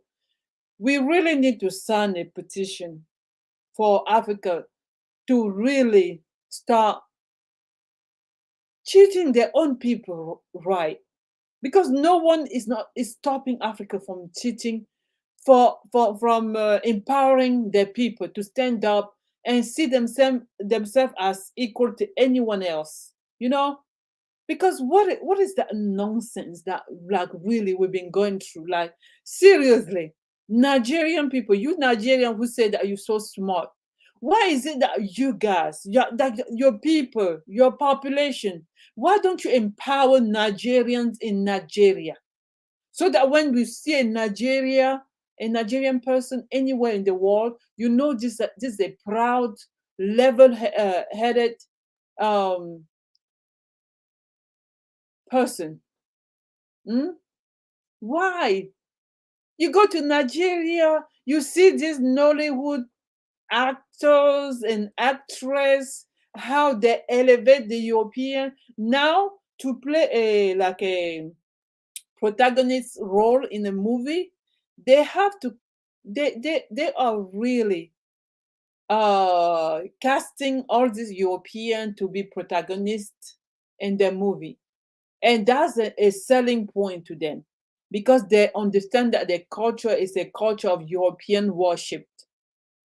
You know, even if you have, like, they do the duality. They have this, you know, like, if you the protagonist person has like a love interest, they will like have a Nigerian woman, and now a European a lady. And in the movie there will be the way, I mean, you will understand the message is there, just to tell you that at the end the person is going to end up with the European lady, which is the higher quality of wife, of love interest, than the local. So the local is looked at as like less than, not modern, not beautiful. Oh my God, when I think about this, like, it is so annoying. It is so annoying. Nigerian movie are toxic, and they send the wrong message. Wrong message. They're selling out, like, they're talking about Nollywood, but look at what Nollywood look like today. It's not like the Nollywood of 2000, 2005, 2000s. Like, it's like they have a lot of European there now. Producer, co-producer, actors, directors. These people, I mean, when you have no self-love, no self-value. Yeah, it's not only about the budget. I always tell you guys, it's not about the money. I don't care about the money, because you will give African people all the money. I mean, you would give African people the American economy, they will still be losers. You understand? It's not about the money. Even with low budget, you can do what you can. I'm talking about the message. These people are not conscious. You cannot make a film, a movie that makes your own people look bad. You understand? You, like, what kind of message? Because these movies are not just movie though. They are like kind of like a support to convey messages. You know, they're just used to convey message to the world. So if you're making a movie in which you're showing people how devil you guys are, and all this is not approved though. These are perception. that they have kind of like integrated as the truth, which is not. You understand? Because they can approve it. So now it's all like European. I don't know if you guys have noticed that love interest has to be a European person versus a local, and it's always a European person that end up uh, being choose or end up with the protagonist. The European role is always this perfect, like that always ends like beautifully, and the devil the so basically like that's what American people call internalized racism. Nobody is more racist than the African person himself, but he doesn't just know. When you attribute everything negative to your own people, the people that looks at you, that's internalized the racism. Because all these things I learned when I was in my village. I remember when I was in Cameroon, the village, I knew nothing about this thing. I did not even know how, like, I don't know how or the world perceived me. Everybody was just equal around me. But when you now come into contact and start understanding where the world and what kind of position the world has given you, and you accept that and internalize that and act accordingly and view yourself that way, it becomes internalized racism you have to deal with. You understand? And Nollywood is very good at that. These people are not conscious of the message they're sending out there. It's all about money, making money to the expense of your future generation. You're not even strategic because you can make the same money, but being smart about it. There's different way of conquering. It's not only always about getting the I mean guns and all that and go out there start killing people. No, we're not talking about that. We're talking about soft power that our African people don't seem to understand what soft power is. People people kind of like penetrate your mind and sit into your mind and turn you against your own self in the way that you start acting like that without even knowing why you're acting like that and understanding why am I acting like this? Why am I viewing myself this way? Why am I not embracing myself? In my community, Cameroonian people, they always say that, oh, black people have no, what did they say? I don't know how to say it in English to be for it to really have uh the meaning that I want you guys to get. They say that black people are evil, yeah, and they have black hearts. When I hear that, I'm like, wow, the power, the soft power is so powerful. It's not about getting the gun or getting the whip and whoop you. No, it's not about that nowadays anymore. It's a mental thing. Just like this lady say, television program that has to go in Africa. News, like European news, has to go. We have to focus. Even the local news has to focus on us because in Africa, even the local TV station, news station, all that they focus on the external. They focus on what's happening in United States more than focusing on what's happening on the ground in those countries. They know everything about United States, everything about Europe, everything about like China, but they're not teaching their own people anything about what's happening on the ground in their own country. But anyway, let's continue. If I keep talking about us, we're gonna be here We're forever. seeing your attitude in the youth, and that's a beautiful thing to see, where there's a proud sense of I'm black and I'm proud of that. But I think that the South African system is not overtly as violent, perhaps, as what we see in America. It's the covert things, the racism that's hidden behind a white smile. That white smile is a very dangerous thing. Yeah, Africans don't understand that. They do not. African people will be so happy bragging about how they have these white friends. Oh, I'm part of this white group. Oh, I'm high in the white society. My dear, you will never be great anywhere else than with your own people. Like you cannot look down on your own people and brag or about how you are so elevated in other group. That's not gonna happen because each group, what I like about other group is that they love themselves and they value themselves. That's the only thing. I'm not even someone that I want you to just stay in your own group or whatever, but I want you to build your group. We have a problem. We have a problem about who we are as people. No one can deny that. If you're gonna deny that, you're in denial. You are sick. You are sick. Seriously. And this thing is so global. Like when you're just in the African space, you think it's an African thing. And then when you move out of African space and come in contact with other people like Caribbean or maybe United States or maybe like all those islands, you're like, this thing was like worldwide. What is the medication?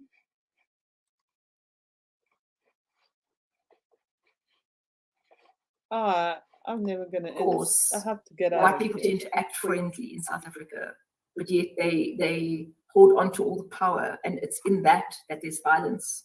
The fact that a black mother has to wait 3 days perhaps for her infant to be looked after, where white people have access to better services. That's the violence of every day. But I don't think I think the dynamics are very different to what you have in America. And I think in some situations, it must be worse. I recall speaking to an academic friend of mine, a black South African man, who was in Washington, I think at Howard University. And we were having a chat, and his son screamed. And I panicked, and it wasn't so long ago. And I called him back. He called me back about 10 minutes later to say a policeman had just attacked him for nothing because he was just walking, speaking on his cell phone in an area that apparently he looked suspicious. So I think you have a dynamic there that is so violent and so inhumane that I'm not seeing to that extent in South Africa.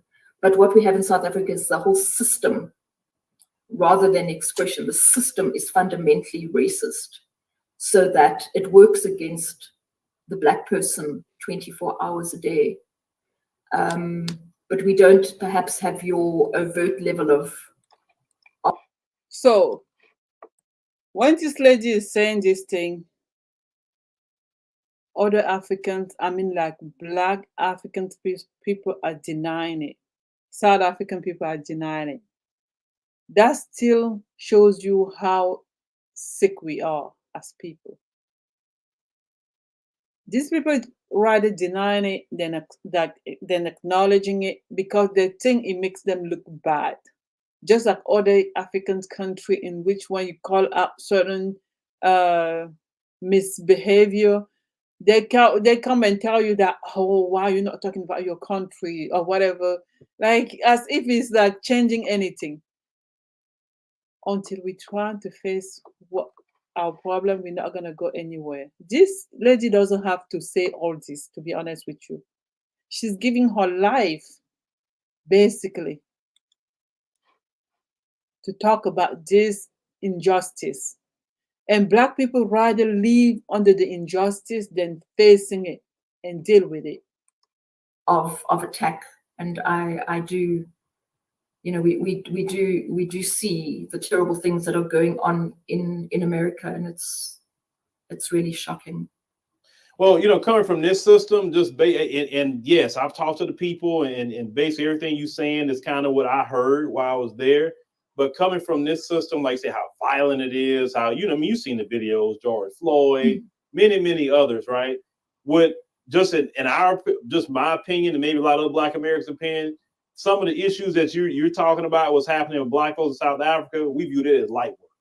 We view it as like, oh, that's nothing to deal with. we can easily deal with that problem. Is that we had the numbers and the mindsets. That's an easy fix. Because if you get, let's say if Julius Malema becomes the president of South Africa, let's say that. To fix a lot of that is laws. Because I told some of my South African friends, y'all need reparations. I said, because in 1994, y'all got political power, but then get the economic power. Well, you know, economics control politics. You know that. So Black South Africans need reparations to close the wealth gap to make them even with white people. Do you agree that that should happen? Well, completely. It's actually one of the aspects that I've been fighting for, but I'm very, very alone in that voice where there was at some stage, there was a call for a white tax that every white person should pay reparations. And I've tried to drive that. In fact, I've even at some stage linked up with some American-based activists to try and push the agenda of reparations in this country, because that has to shift. And until we deal with the issue of land in this country, I think 7% of land is sitting in the hands of Black people as we speak. And yet they are 90% of the population. So until land is returned and until economic resources are redistributed, the black man, he may be in the majority, but he has no power. And I mean, we see with the ANC government, and I was at their land summit many years ago, there's no inclination to give Black people back their land. The ANC is too scared of white people to do so. It's too timid. So what we're going to see if land is returned in this country, it's going to be unarable land that is inferior, that can never be used by Black people effectively. And as far as the economic dynamics are concerned, there's hardly any representation of Black people on the stock exchange. And when we drill down further to look at the status of Black women in South Africa, it's shocking. There's no representation. So the majority status isn't helping. But once again, I think it's located in the mind where, and perhaps in the sense of hope that Black people still have, that reconciliation is possible, that white people will, of their own will, redistribute that wealth. But I can tell you that will not happen. I can tell you that too. Because the thing is, I studied racism and white supremacy. And the way white supremacy works is... Feel invisible doing routine accounting tasks? Get your CMA certification and you'll not only have the skills it takes to be seen, you'll have the skills it takes. Equality is oppression to them. That's why they will never give anything. White supremacy is a doctrine of demons. It's evil. It has been practiced for a long time and it needs to end. But my hope, and this is what I've said just throughout the world, especially the African continent, my hope is the young people. I really see the continent is going to have a fundamental change because these younger people are connected online now. They get to see more things. They're not shielded from certain knowledge that say like maybe some of the older people were at one point in time. You understand? So those younger people is where it's at. And like I said, I still believe South Africa has a lot of opportunities, a lot. Like so much so that, like I said, I want to move my family there possibly because I see just so many opportunities for Black people. And, you know, I mean, if they want us to have some conversation, whatever, I'll let them know where I stand real quick, you know, and when I know how Black people are, when they see Black people stand up for themselves and see Black people be successful, assertive, that spreads. And the other Black people like, oh yeah, shoot, I can do the same thing. Yeah, I think so too. I think that's the solution. If you can find a way to really help Africans, Black, build some level of self-confidence because they don't have it. They've been living in a very abusive, oppressive system, and this is done by their own people looking like them. In a point where when you talk to them about European, they'll tell you, oh, there's no European here oppressing me. It's my own people, but they don't understand how system works. whatever is in Africa is something that is being maneuvered and guided by European, even though it's their own people. I mean, yeah, their own people are the people that are physically uh, represented on the ground. It's still basically run by European. That was a copy and paste in Africa. That doesn't even match our belief system. It doesn't even match who we are, the way we organize ourselves. I mean, like, that's why there's always that duality in Africa, where you always conflicted. You don't know which way to go. Just the official way of doing things, but there is a like ingrained traditional way we know things has supposed to be doing. That's why even the law doesn't work. The law doesn't work in Africa exactly because of those reasons. Even when you take someone to court, right?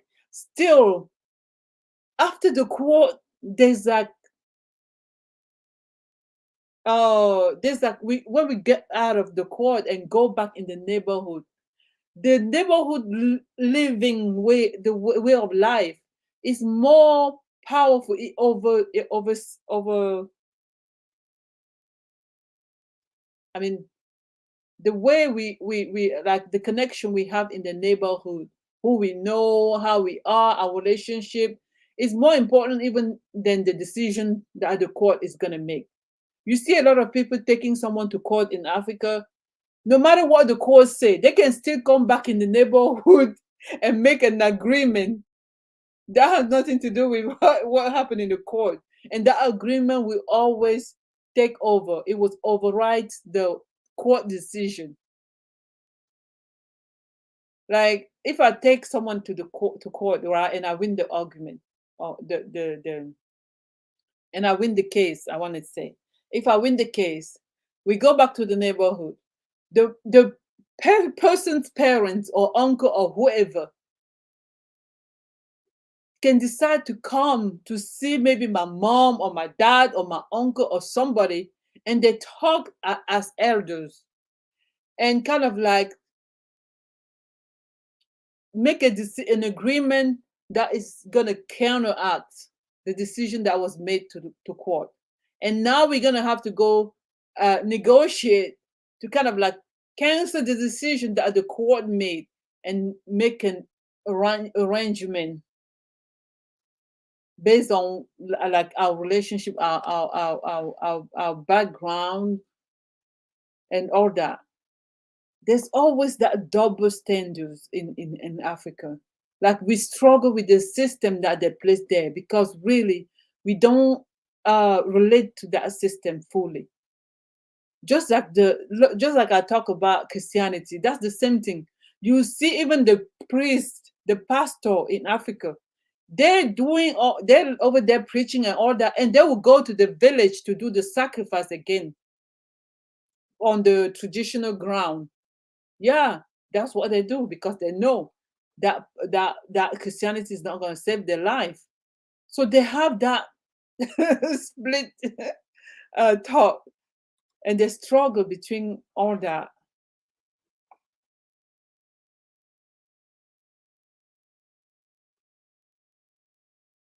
I truly believe that, The Rock, to be honest with you, I truly believe that only Black American and Black America alone can turn Africa around for we are fight. I believe that, and I say that here all the time.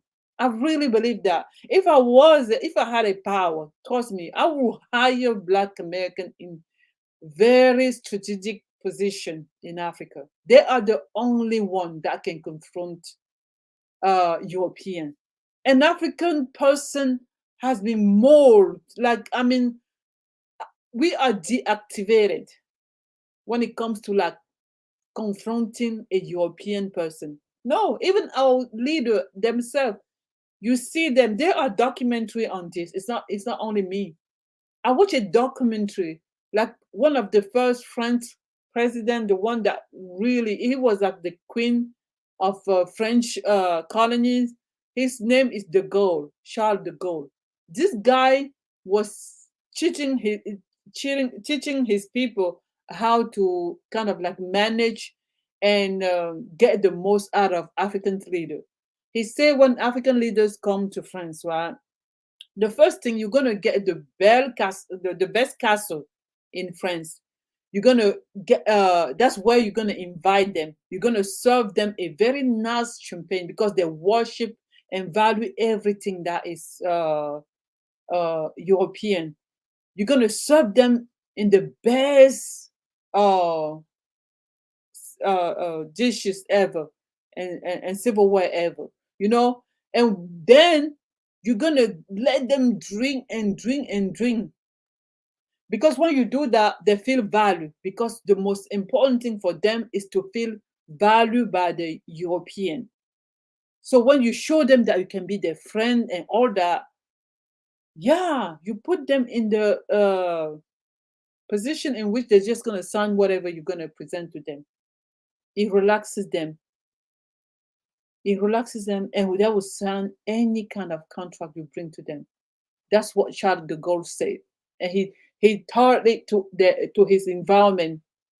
You know, he was at one point, I believe, the president of France, the French president, I believe, and that formula still working till today.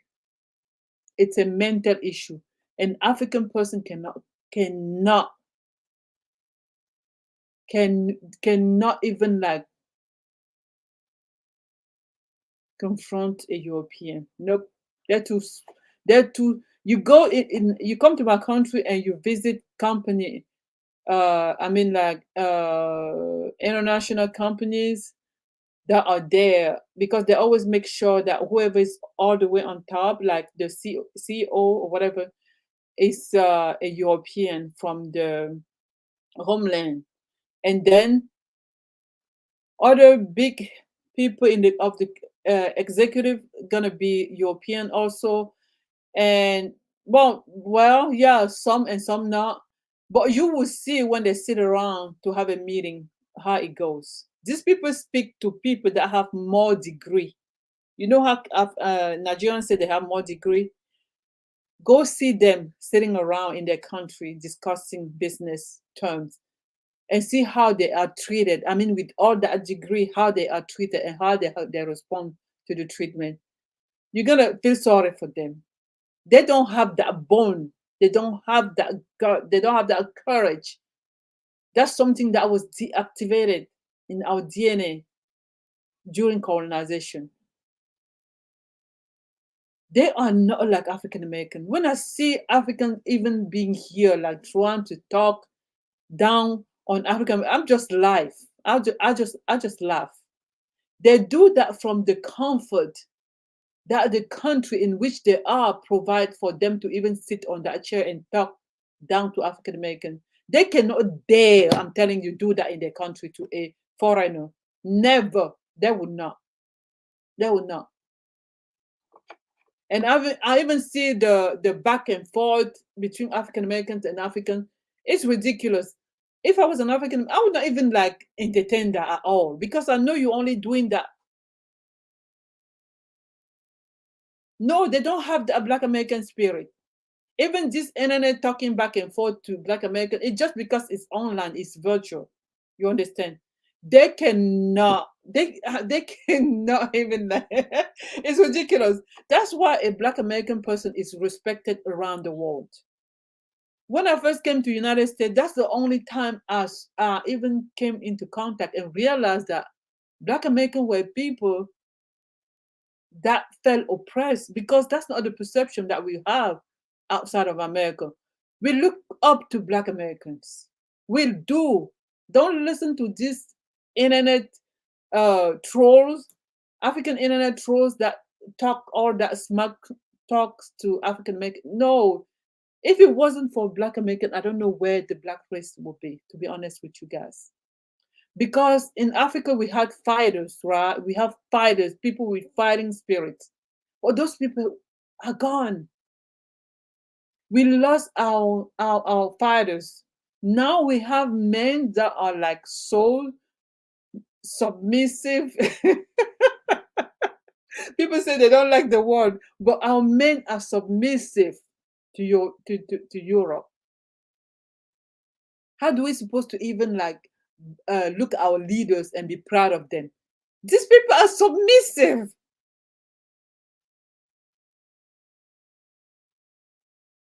Mami said they're jealous of us and our greatness and strength and warrior spirit. Yeah, they don't. I don't. Sometimes I don't even know if they're jealous. I don't think they're jealous. Deep down, they're envious, right? They're very envious, but at the same time, they want to see Black America do better in area in which they're not. I don't even think it's like that. It's a mixture of emotion, you know. They're a little bit envious, and at the same time, they have high expectation for Black Americans. I mean, I'm not talking because when people say Black Americans are just they don't do this, they're lazy. I don't believe. I work with with a lot of people. I have even learned. I have had bosses that are African Americans. I have had people that help me a lot that are African American. So I would not even categorize people in one group. No, even if for people that I believe that Black Americans are lazy, maybe they have high expectation of those people. Maybe they've been around only people that are lazy. Maybe they're just fitting into the narrative of Black American being lazy or whatever. Because you know, I mean, it's not something that they declare themselves. It's something that I was told to them, and they carry on.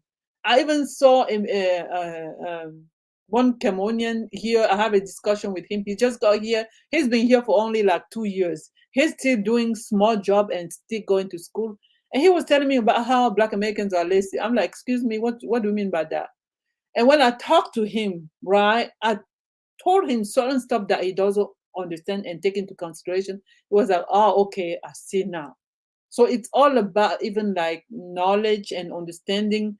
Because we come here, we don't know nothing about Black Americans. We just see them on TV. They're great. I mean, like they have the swag. They're the one like on top of the walls. They are very how am I gonna say, the confidence is there, you know, they stand up for themselves, they feel like they deserve everything that anyone else uh, uh, has access to. While us on the other hand in Africa, we like this. Yes, sir. Yes, sir. Yes. Oh my god. Oh my god. There's not even like I cannot even compare, to be honest with you guys. I cannot. When it comes to that, like, yeah, when it comes to like standing up 10 toes down, when it comes to that, African and Black American are two different species, to be honest with you. We cannot put that on the scale at all. I'm not. So, yeah. So that's what this lady is saying. If African people can just learn and understand how great, how powerful, how holy we are, nobody's gonna come and like subject us to anything like it's going on over there right now. No one. No one. If I had power, yeah, of course. Yeah, of course. I know. Some people don't even go to I had to explain that to my friend, and he understood. And his view of Black Americans is different now. I mean, he just got here. He doesn't even know anything, but he already carrying around that Black Americans are lazy. Oh, and I'm like, what the hell? We were just talking like casually. I have to kind of like educate him on a lot of stuff, and he understand now. He cannot just say it like that. You cannot just keep going around and repeating what you heard without like trying to understand and analyze. But anyway, so yeah, we cannot compete at all. The lady says is saying it all. I was so happy to come across this interview. I'm like, this is what I've been trying to tell these people all along. Maybe when it comes to from this white lady, African people gonna consider it, because that's how we are in Africa. only what comes from Europe is better.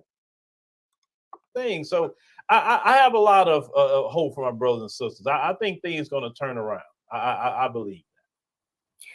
I think what you're saying is correct, and perhaps in view of that, some of my comments tonight have possibly been focused on the older generation, and I do believe that you're correct, because we do see that things that the older generation would have not put up with, young Black people are fighting back, and let us hope that they do take on Fanon's view of, what is your generational mission, and that is to try and liberate this country. But I don't see that happening in my lifetime or even yours. But to put your faith in young Black people is correct. There's some outstanding activists in this country who are making a real difference. But the system is against them. I'm not sure if you were aware a few weeks ago, there was a white student at a university in South Africa, Stellenbosch, which is predominantly Afrikaans. Mm-hmm. And a white student urinated, I heard, on the desk and laptop of a Black student. And I saw how the university, they may deny that, seemed to want a reconciliation of the two fathers, and we even had stories of the white student having a Black best friend and all that total nonsense. And that happened a few weeks ago. But now there's a commission of inquiry on racism. So to deal with those kind of episodes, we're still very slow, because the young Black student wanted to stand up very strongly against this evil act of degradation on the basis of a racial issue. But now we have commissions. I mean, in my view, if we were a progressive country, that student would be suspended, and a criminal case would be charged against him. But we don't move at that pace. It's always that whiteness has to be accommodated. I mean, that's an outrageous act, which is infringing on the. What is sad is that Black people see nothing wrong with it. Like, like African people. I mean, African. When I say Black people, I'm not talking about like other people. I'm talking about my people. Like, if something like that was to happen in my own country, even speaking up, even complaining would be a problem. Like, even the teacher will not even want you to speak up. They will tell you to go clean it up, and do not complain. Especially if that white person is a child of someone, like one of those CEO or whatever in the country. They would just like kind of like cover it up. They will not let you. They'll even pay you. They will even like, okay, let him give you a little bit of money and it's okay. That's the type of country, the type of a place, and the type of cheating that we're giving our children in Africa.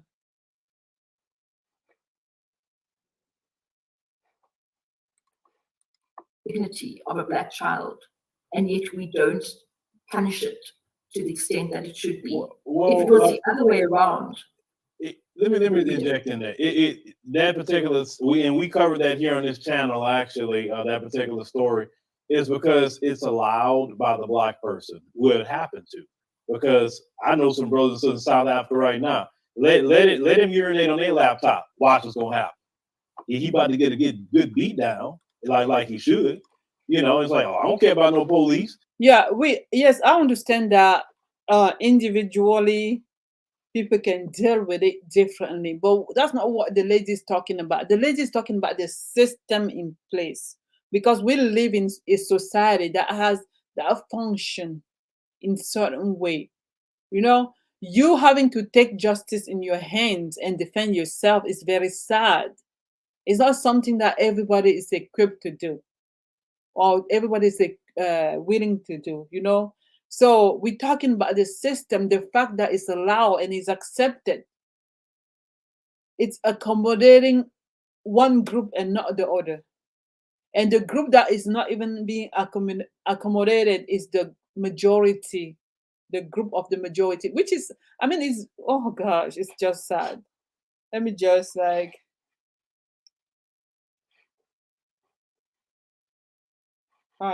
this interview almost over. I'm gonna handle that myself. There's some black people that's on that. So unfortunately, I know what you're saying. It's like they're afraid of white folks. They don't know, it's the black world got the same issue. You go to the Caribbean, the white folks coming to the Caribbean doing what they want to do, even the Chinese sometimes. I've covered stories like that. The Chinese beating on Kenyan workers and doing all kind of things. But what I found out is that when it's exposed globally and everybody's talking about it and it gets viral, all of a sudden now people getting arrested. All of a sudden investigations are happening. All of a sudden, people getting sued. So that's a beautiful thing about, Yeah, it's good. That's one of the things that social media is doing, and social media is very good. And I keep telling people that if African people don't take advantage of the era of social media, we never gonna do better, because social media has allowed people to connect together from every corner of the world. And even when injustice it's happening to black people, a lot of people, even people from different backgrounds, are witnessing and kind of like standing up for the black people and all that. But the black people themselves have to do the grand work. That's what it's lacking in this situation. It's not about just white people like doing stuff but black people are not doing anything. You know, even like Phil is saying that now things are people are getting punished for what, but the punishment doesn't match the act. It's now. It's now.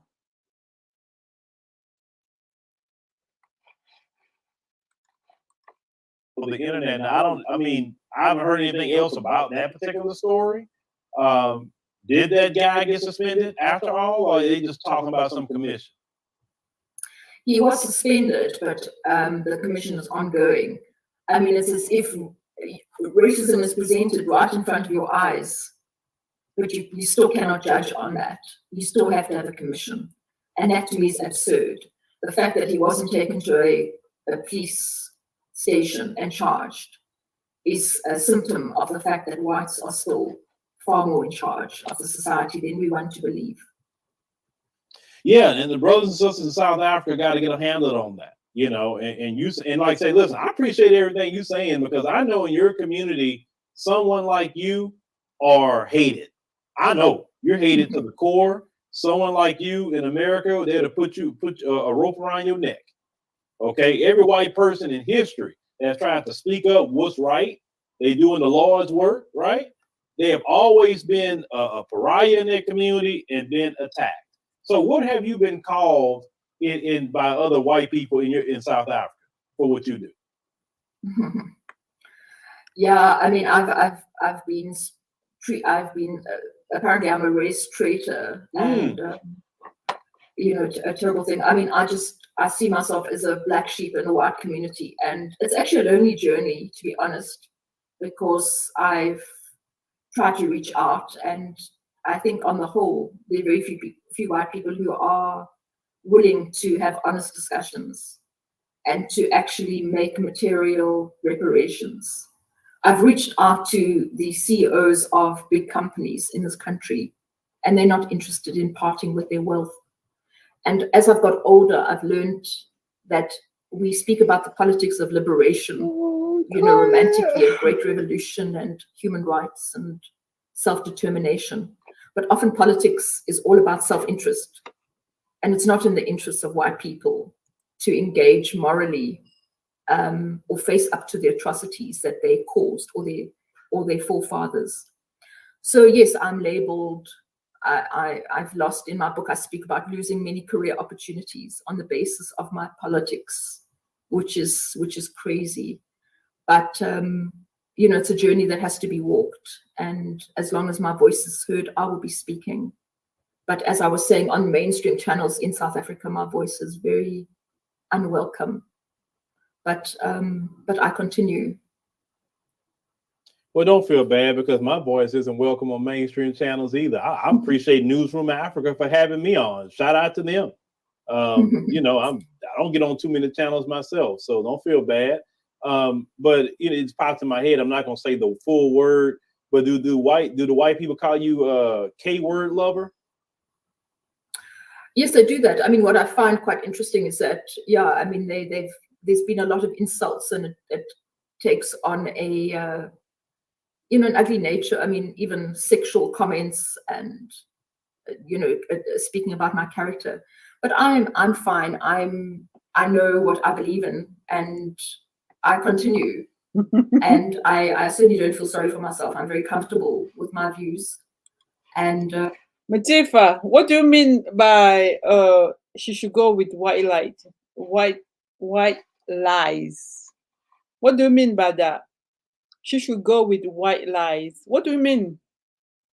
What has she done? She would go with white. She will go with white light. What do you mean? I mean, I still remain in South Africa as a privileged person. I'm still part of the oppressors, and I never romanticize what I'm doing. And I speak out, but the sacrifice that I'm making is minimal compared to millions of Black South Africans. So, and I never speak for Black South Africans. I'm trying to lift up the voice of white consciousness in this country. But to be quite honest, I think I'm on a cause that is never going to be achieved, because my conclusion is that white people in this country don't care about Black people at all. And history may prove me wrong, but I doubt it. So we have to go back to the view that there needs to be a shift in consciousness. And I know I've kept repeating that, but Black people have to start focusing on creating their own future as if white people did not exist. Well, it's just my opinion, and it's not much, if it means a lot or not. I would say I wouldn't focus on changing white people, because let's call it what it is. They're stuck in their ways. I would say, you as a white person, you say you have privilege. I'll tell any white person, throughout the world, you want to assist? Well, assist in dismantling white supremacy. Use your privilege to do that, because you're not going to change them. They stuck in their ways. So what ways you can use your privilege to help Black people if you have it wherever you live? You know what I'm saying? You as a white person, could you go get a loan, or could you go get some permits? Could you speak? Welcome to education.com, your home for expertly crafted resources to help your learners Speak up, could do whatever you can do to assist Black people and even helping themselves. Say, look, I'm not trying to save you or nothing. I just want to do my part while I'm still here, right? To help you just get a leg up. They got a lot of brothers and sisters in South Africa right now, right? Even if you probably go say something, they probably can get a permit, if they can get a loan. Like, those things to me are bigger at times than even just, because my message isn't to change white folk. That's not my message. My message is to the people, and say, you change, you get, focus and get, straight. You know what I'm saying? Because if you're not going to, you're going to waste your life trying to change white folk yourself when they don't even want you. Yes, I'm glad that you see that, because we to carry on trying to change that, the mind of a white person is really virtually impossible. But I think that certainly there are some activists, white activists, who have tried to shift things and also help in the way that you're suggesting. But I don't think it's that useful. I think until we shift the system and expose that system, we won't be doing anything. Because until we expose that the enemy in South Africa is white supremacy and the system of white power, illicit white power, unearned white power, we're going to keep seeing Black people turning on their African brothers and sisters and seeing the enemy where it isn't, rather than in the system itself. Yeah, I believe so too. I think so too. It's not gonna work if you're gonna expect white people to change their ways just to make your life better. Why would they dismantle something that benefit them? I don't understand. So the lady is completely correct. I don't think that's gonna work. what black people gonna have to like put their big woman, men pants on and really have to do the work themselves. We have to become independent and kind of like prepare our mind when it comes to like depending on ourselves, because that's the hardest part. We too comfortable living under other people's like shadow and complaining at the same time. Why don't we just build ourselves up? So Everyone else is doing so. It's not only white and black in the world. There's like the middle, a big range, a huge range of other group in between black and white. And those people are trying. The only the only extremities like white over here, black over there. We are so opposite. And I think that's why we always, oh, my brother-in-law is here. Is that you, brother-in-law? You. How come you change your name every day? What's happen now? What do you see? What's wrong with your name every day? It changes. It's already Kidola. It's Kidola, right? Yes, now. It's Kidola you saying now. That's what I'm saying. Your name changes every day. Ola. Just my friends, they call me Kid those days. It was Big Dog the other day. And yeah, Bebe, it is Big Dog. It is Big Dog. Bebe Rodriguez is not here now. This She always call you Little Dog. Yeah, this your topic. Yes. Africans don't need to wait for anybody. They have to do like what the Chinese are doing. Right. The Chinese diaspora, the Chinese build up their system. They said they didn't complain or wait for anybody. A Chinese man will be the last person we hear about racism from. Yeah, because he understood what was up, right? The Chinese man have agenda, and the agenda is to make their territory great. You also said China is like a country. If Africa is not a country. To talk if the population of Africa is almost like the population of China also, but you have to understand what you call Africa, not everybody's real Africa there. We the sub-Saharan Africans, we see ourselves more Africans than Egyptians, Moroccans, and other ones. Even the Somalians they even see themselves as Africans. So what you call Africans are mostly the what mostly we call the Bantus, you understand me, or the sub-Saharan ones. Mm-hmm. You take it from down to Nigeria, Cameroon, to all those places. So we are called the Africans. Go and call a Morocco person Egyptian for Africa if we will not insult you. You understand me? So what I'm trying to say is this: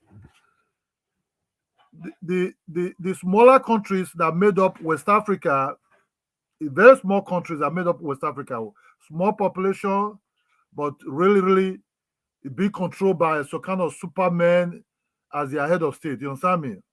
So how can you develop, or how can Africa develop together while some men leaders are like emperors in some of these countries? You understand me?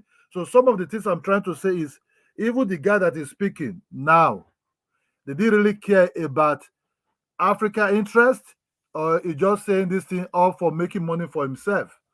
It's two ways you have to see this. This program. This guy Coffee Scott. Uh-huh. Who is he helping? You understand? No, he has a YouTube channel. It's called. He have a YouTube channel. He have a YouTube channel. Look, not everybody have YouTube channels actually say what they're saying what they really mean. They can bring up a topic and just to get view. Look, let me just tell you the truth. Nobody is putting black people down. Nobody's going to help you. Yes, Kidola, don't say that. The system is. You have to help. Look, you have to help yourself. Look at China. The China man. If you tell China man you are crazy, he will laugh and look at you. If you tell China man you are good, we will laugh and look at you. The same smile will give at you if you say it's crazy. It's the same smile will give at you, will say you are good. His smile will not be different. It's the same way look at you, you say, hey, China man, you are crazy. It will look at you the same way. If you say, China man, you are a very good man, it will look at you the same way. So there's no emotions up and down. It just stands still. Black people, when I mean blacks, because blacks nowadays is kind of like being bastardized as maybe one side. When I mean darker skinned people, we have too much emotions.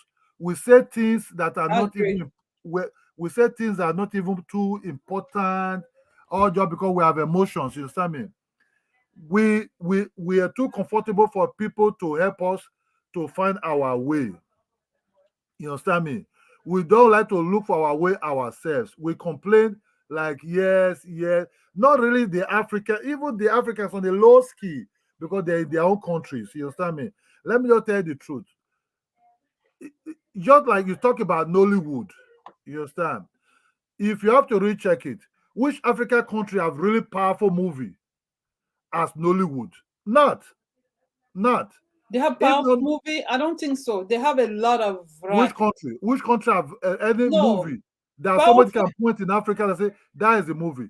Let me tell you, the movie in Cameroon, the Seaman or whatever that Seaman was already just being run by the Nigerians, really. You understand me? Even when the story is Cameroonians.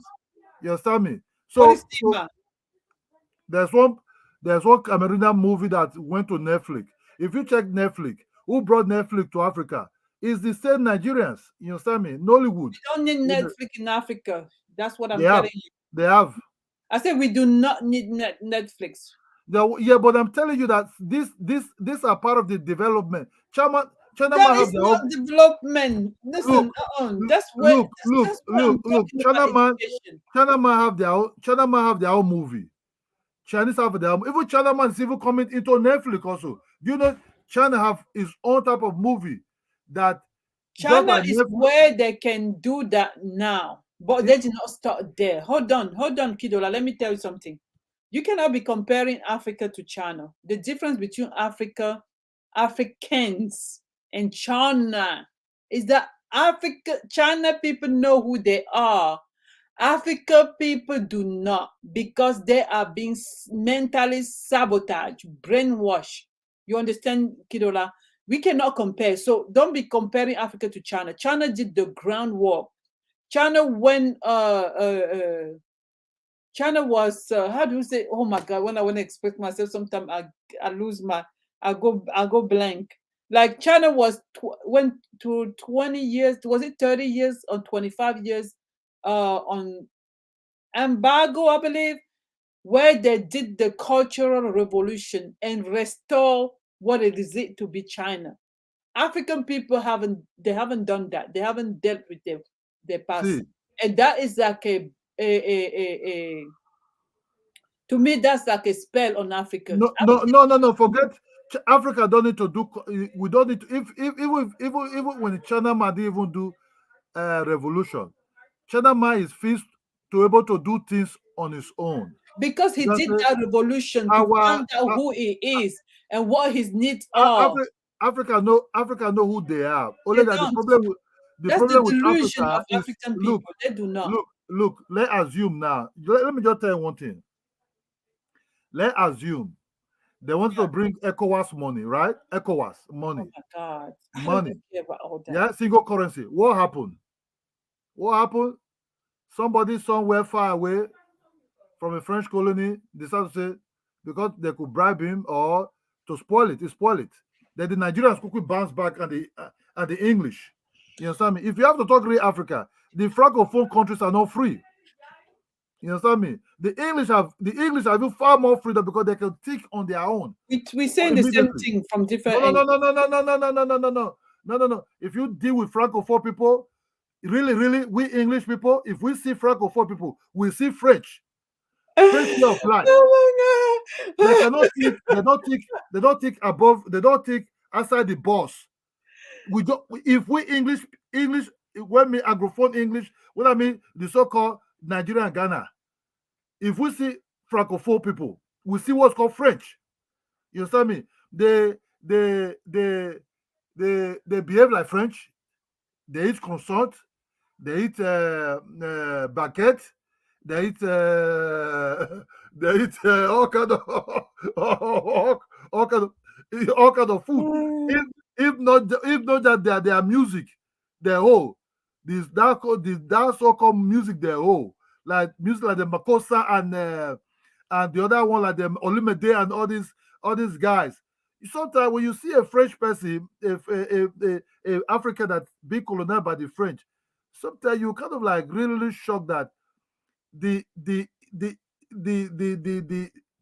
inner way of French, because the British colonized us indirectly, but with the Francophone was direct, and France was the motherland.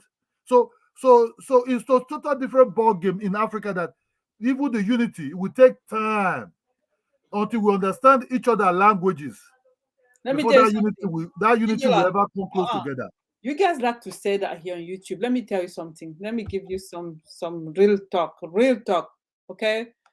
Kidola, if Europe decide to recolonize Africa, they will do that. Nobody's gonna stop them.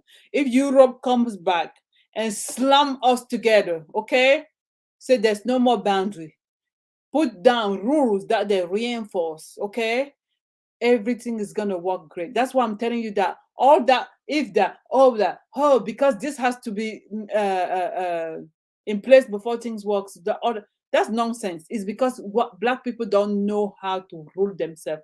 They don't know how to run anything. These people are not people that, they are not builders. They are laxists. Okay.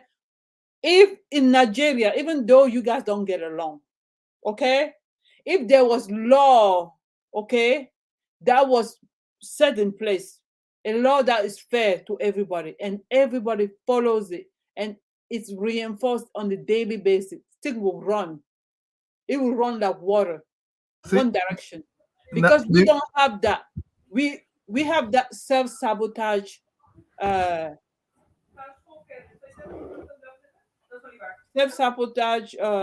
culture, you know. That's not just only, even the America where you stay in there, right? Even the US you stay in there, right? You just check if they're so united. They have a lot of basketball players. They have a lot of money. There are a lot of people who have a lot of money. Are they really happy themselves in America? Hell no. They have to me themselves alone. Okay. Yeah. Hold on. So, but that's the illness that we all suffer from. So it's not about just say Africa. Only that Africa have countries, and these countries have their own interest. And don't get me wrong, Nigeria, Ghana, all these African leaders, they're all corrupt. You see, if they're not corrupt, what can we build with corruption? Tell me. When people have no integrity, that's why when you guys talk about economy, I'm not even there. Even to go on talk about economy, we have to, the people have to be functioning normal people. Okay? Okay, that guy talking about that guy is talking about Nigeria. That guy does not really understand Nigeria. No, Nigeria, you say that Africans don't have movie. Nigeria has trash movie. Yes, because if you check Nigeria is a place where they can speak their mind. You have to understand the policy of Nigeria since before independence were always like tension surrounding it. You guys haven't had independence, first of all. Let's not talk about independence. I don't even know why. Nigeria have independence. Nobody control. Look, we have no independence. Look. Our movies are being sponsored by our people, not foreign agent. Not foreign agent. We don't ask. Even our music, our video clips you've seen. Do you know Nigeria really movie and music develop? Sometimes it's by the Nigerian diaspora that come with a very sharp way of making video things in their movie. We don't really ask anybody for help in Nigeria. Not really. Oh God. Nobody sponsor our movies. You understand me? So please, so what you should understand there, like Kenya is asking for. You know why countries can just enter your country, started taking video?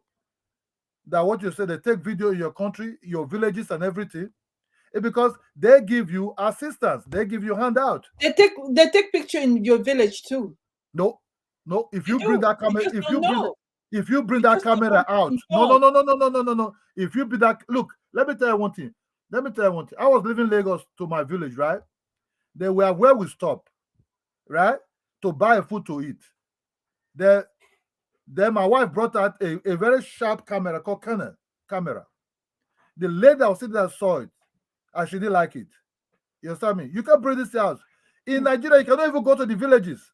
How are you going to pass? Do you know the areas? Who's going to bring you in? Kidola, hold on. You are very unaware of what's going on in Africa.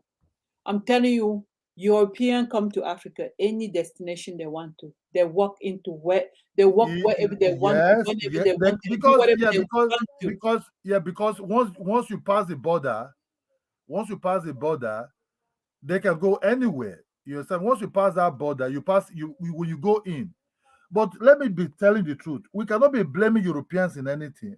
Our leaders are with the Europeans as the leaders to go and buy mansions somewhere in France or in England or in America. Okay, who allowed them? European, right?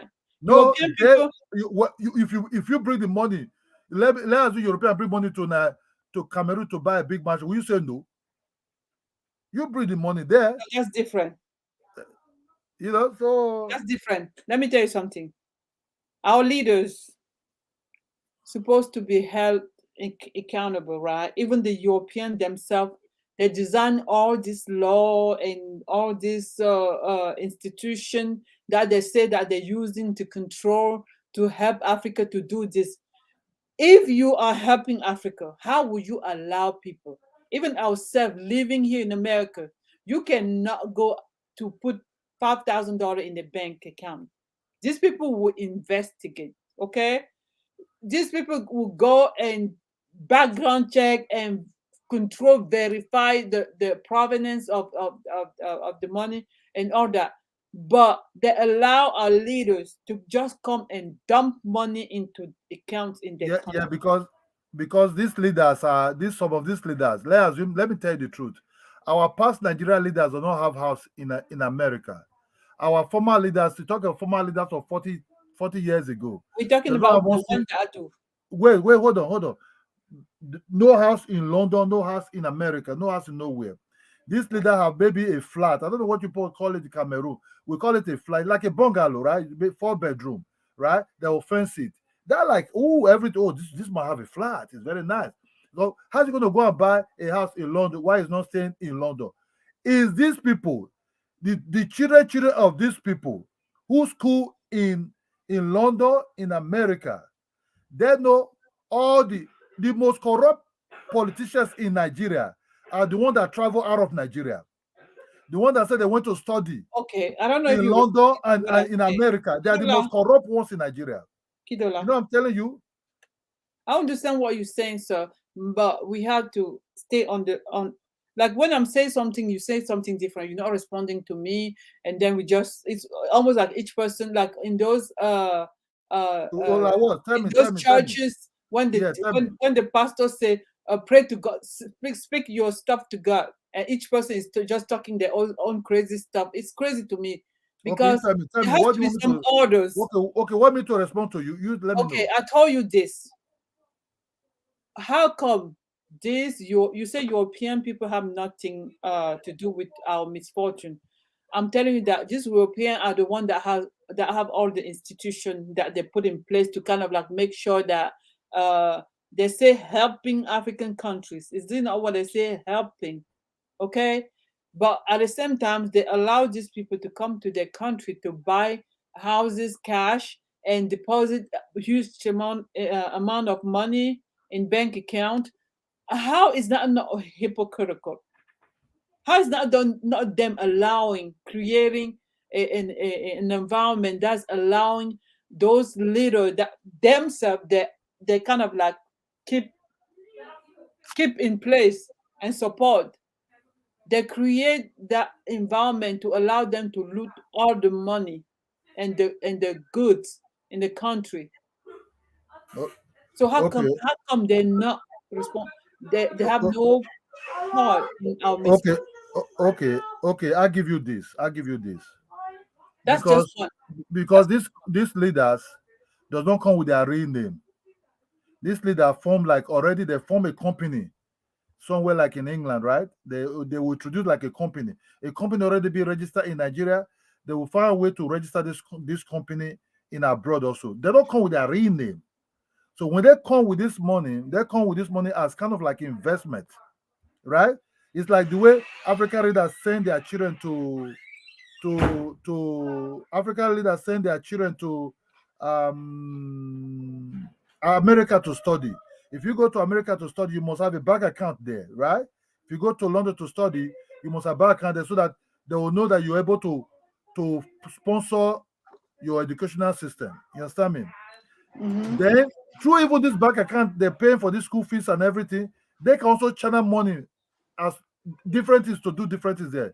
So they come with a loopholes they find in these countries by special experts. They start this money like offshore account, kind of investment company, that company, this company. That's where they store this money. They don't come with their real name, you know. Like, Okay, you know that they can investigate all that, right, to get to the bottom of it if they wanted to. They can't investigate. They're the people that have all the spies. They have all the detective. They have everything. If they want to, if they already know that those African leaders have that kind of like mindset and that has a history of doing things like that. But they will, I'm telling you, these people are the people that are creating and foster whatever is happening in Africa. That's just one way. They contribute into like looting the wealth of Africa towards European country. That's just one aspect. Okay. The second aspect is control, the mind control. That's the one that kills me. Like you can take everything out of me, but let me keep my mind clear. When somebody can steal your mind, nothing else matters. Just like a crazy person. If a crazy person is even a millionaire or a billionaire, that money doesn't do anything. That money is just like putting money in the hand of like a mad person. If like this is how European stealing our mind, right? Through everything, through the education system that they design. If you don't know, Kidola, the education system in Nigeria is an education system that was designed by European and introduced during colonization. That's what we use, the template that we had. When they left, they insisted to leave it to it to continue. Even when people want to change certain things, Europeans decide what and what not to teach African children. I don't know if you know that. Do you know that African Ikidola, do you know that? Look, look, I think we pass through all this because our people went there to study. There's nobody taking seizing somebody's mind. Look, we don't have the system to checkmate because some of these our leaders they're using the military, the police against their own citizens. Yes, so that's why they're there in power. You jump into another subject. Yeah, let's talk about education. I'm saying it, education. No, let's talk about that. I'm trying to say I'm jumping. There's nobody controlling our mind. We are the ones. We cannot change our education system because of Europe. They said no to it. Okay, we don't have traditional system. If you no, go to you don't need to change traditional. If you go to traditional system, who's changing somebody's mind in traditional system? Nobody. No, listen. Maybe you don't even understand what education system means. That means the books that are used. You understand the material that are used, the history. We are limited to only teach our children certain to go. I mean, they pick and choose what history they want and how deep we can go in our history. They don't allow it because they say it's going to create a hate towards European, because they did us so bad, and they want our children not to know about what they did to us. Because if our children know, they may hate them, and they say it's not going to create a hate. You understand what I mean? And that is wrong. Each person needs to know their story. There's no history. There's no history being hidden. We Oh live. my We, God. there's no history being hidden. We live Yes, in there is. Africa. There Let is. me let me tell you one thing. We live in Africa. No matter how hidden the history is, our ancestors who encountered them, who Oh met my them, God. Your will tell ancestors us, don't will know tell us, everything. Not everybody has the will tell ancestor. us Not everything. everybody has a grandma or a grandpa. Wait, okay. People that came before the Europeans came, Africa was already having history. That history will not be wiped out.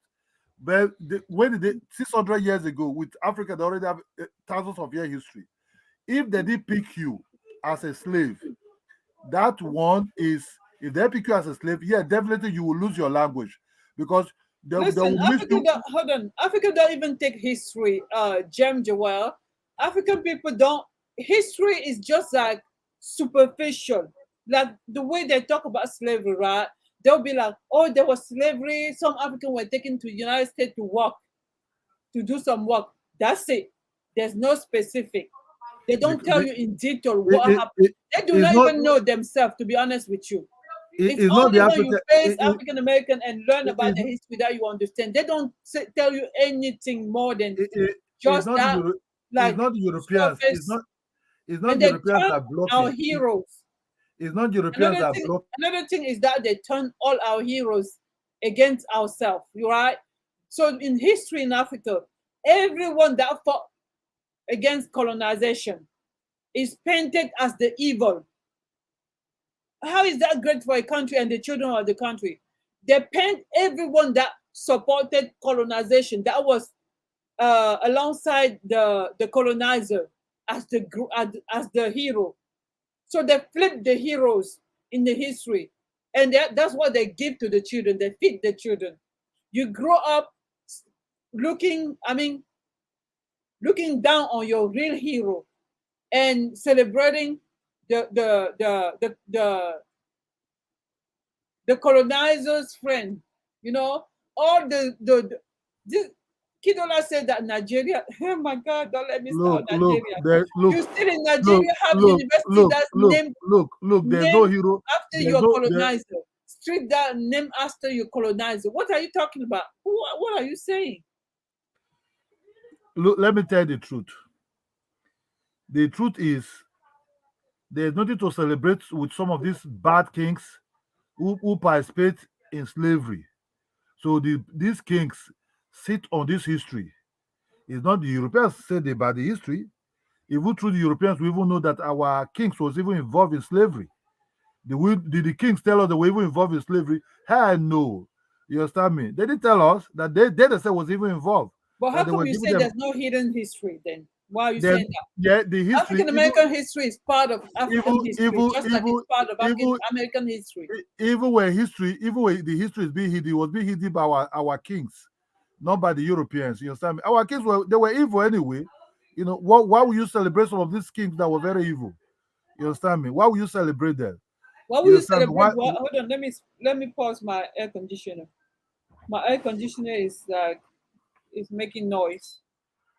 What did you say? Say what you just said again. Which What? state is it very warm in which state are you staying that you own AC? No, I'm in the attic. I have Okay. a upstairs room that I transform. It's my office. It's the attic. Okay, So I have the okay. roof right up there. So it kind of Okay. like Okay, I know by now America is slowly going towards cold, you know what I mean? yes, I think so. In the morning it's a little bit. I mean, my it's not. It doesn't get too cold over here, but it's a Maybe little cold, maybe chilly. if you live somewhere in the desert of Texas, those are a little bit real hot. You know what I mean? So what I'm trying to say is this: the We're people talking that about oral story, like James the Well. It the, doesn't even make the, any sense because the oral story is just like the story of the Bible. You know, the thing that they say that people say. okay, You look you at can Malawi. only translate. I mean, translate something to the Look your memory capacity. You cannot remember everything. Like even me now, I'm having a hard time remembering like some of the stuff that I went through in 2000. Like I thought it would be always in my mind. Sometimes when I think about it, I don't remember exactly. Like I have lost so many details. So what I don't know what Akidola is talking about. And that's the thing with Africans, like not wanting to be better. don't understand that there's more than what they know that they can get to know. That drive to want to know, Look, that to want to conquer and nobody understand. nobody will serve you his bread that is eaten. Nobody will give you his bread that is eaten, is very sweet on his mouth. Nobody will share that bread with you. You have to go and look for that bread and grab it. You understand me? That's What what are the you China talking man about? did. Okay, look at Singapore. Look at Singapore not too long Stop ago. jumping around. You No, know, I, what I'm I trying to wasn't say looking at is all this. that. What I'm I'm trying to talking say about is this. Africa. There's no, if South Africa, go down for a political power than economical power, that is their bargain. Yes, that's their bargain. Their bargain is political power, but they could not convert that political power towards economical power. It will take some time. It will take some time. You Kijola, understand? you don't understand. It's all gonna take time because the people of today, right? If they're not even understanding what they should be doing, it gets worse as we progress. It doesn't get better because it's gonna be harder for them to retrieve everything that they have missed later than now. So it would have been better for the people now doing what they're supposed to be doing so that they can hand it over to the next generation so that they don't have to work so hard. Meanwhile, the majority will be gone, brainwash. Brainwash, they will be talking exactly. That's why it's good if you go and study in America, or you live in America for some time, you need to come home and share your knowledge and share. Just that's what the Chinaman I did. agree. I You agree. understand me? So you cannot just, if you ask African people that stay in America now to come back, they say no, the area is not conducive enough. There's no light. There's there's no this. There's no No, that. Kidola, you You know, cannot just ask someone to come when you haven't created an environment that's gonna help the person expand and evolve. Like that's kind of like preventing the person from leaving. That's what I always say is wrong with African people. Even when we talk about Ghana, again, Ghana, Ghana, Ghana, Ghana. The Ghanaian people are celebrating that Good Morning America kind of like did Good Morning America has had a little documentary on Ghana, and they're over there dancing and be happy. What Ghana should be doing, right, is to get serious because they've been put on the map. To which is given the most is going to be I don't know how you guys say it. They give you more, they're going to ask more from you. If African people were builders, I mean, seriously, Ghana can just take this opportunity and go too far. But they're just gonna be sitting over there, like with their dusty roads and their dusty building and their dusty services, and expecting diaspora to come and deal with that. They're gonna be discouraged and they're just gonna leave. If they can build Ghana, if they can start being serious, like implementing real policies and reinforce the law and trying to make the place livable and fair and make justice, like it would be good for people to come. Even myself, I would rather go to Ghana than going to my country. I would seek for a second residence in Ghana and just go over there. Then, but no, they're not gonna. I know for a fact that Black people are not building. African people are the worst, even when it comes to building.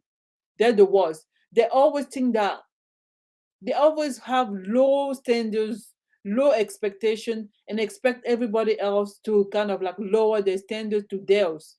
It's a shame. A country like Ghana, they have so much opportunity. Like Ghana, everybody is looking at Ghana. But Ghana is over there, it cannot even stand on his 2 feet. It's just like limping. Everybody that stole money to go like invest outside. If I was the president, even if they don't have enough funds, I would call them and encourage them. Now, like tell them that we can do this. We can build this. This is the opportunity for us. Really, let's try. Let's bring expert on board. Let's design real project and city and create like parks like South Africa. At least South Africa has the infrastructure. They just don't. I mean, it just don't. It's not just on. and I mean, it benefits everybody when you have big public area. That's what other African countries like. Even Nigeria doesn't have that. And Kidola, in Nigeria, where you come, where do you go and have fun? If it's not a club, if it's not where you're dancing or drinking, do you have a concept of like a big amusement park thing that we can say I'm going to Nigeria to see? What can I come to Nigeria see? I came across some big rocks that the guy was showing about in Nigeria. It would have been such a great place for anybody in the world to come see. But Nigeria, as usual, failing to develop a place like that and making it an attraction. You know what I'm talking about, Kidola? I'm gonna show it to you guys. Nigeria have beautiful places to see. Tell me one. Tell me 5. If you go to some states, you see some natural You things see, are being it formed has to be what naturally. nature gives you. So if Yeah, nature doesn't give you something, you don't know how to build anything. what? That's the thing with Africans. If nature loves you so much, I already give you more than half of what you have. Or you cannot build. We have waterfall. If you want to see waterfall in That's different nature. states, That's we have nature. other nature And things. even around it, you guys don't even know how to build around it to make the people that are coming to see it comfortable and have more to see than just the give that waterfall to European. You will see what these people will do with it. They will transform the environment. You will come there for the waterfall, but will stay there for something else that they have built. You understand what I mean, Kidola? We have low expectation, very low standard. You know We why? are people that think big. Yeah, you know what? Nigeria is not a real. They have things you can come and see, but they didn't really develop it towards the extent whereby. I have this one still.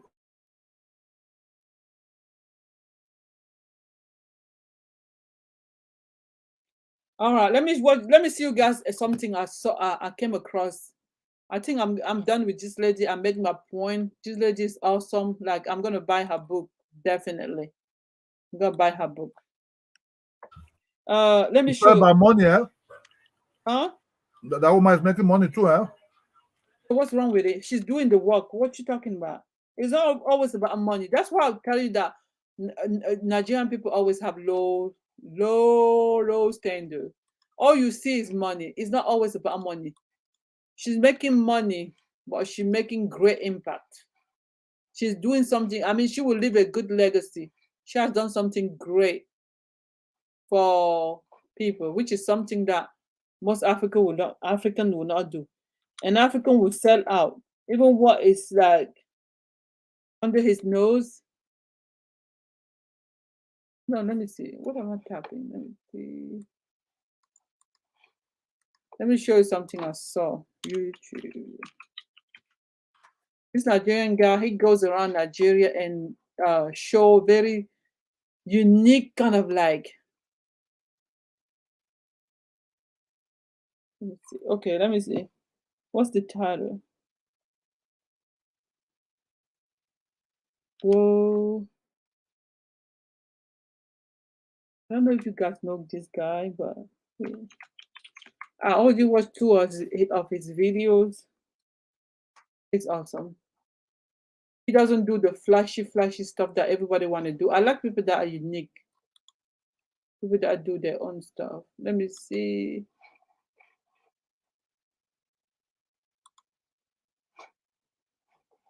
Like sometimes I get lost on my own stuff. He said people trapped inside this rock in Nigeria. Full documentary. This is awesome. Now we climb into that part of the rock. Oh. I have to press share, I guess. Share screen.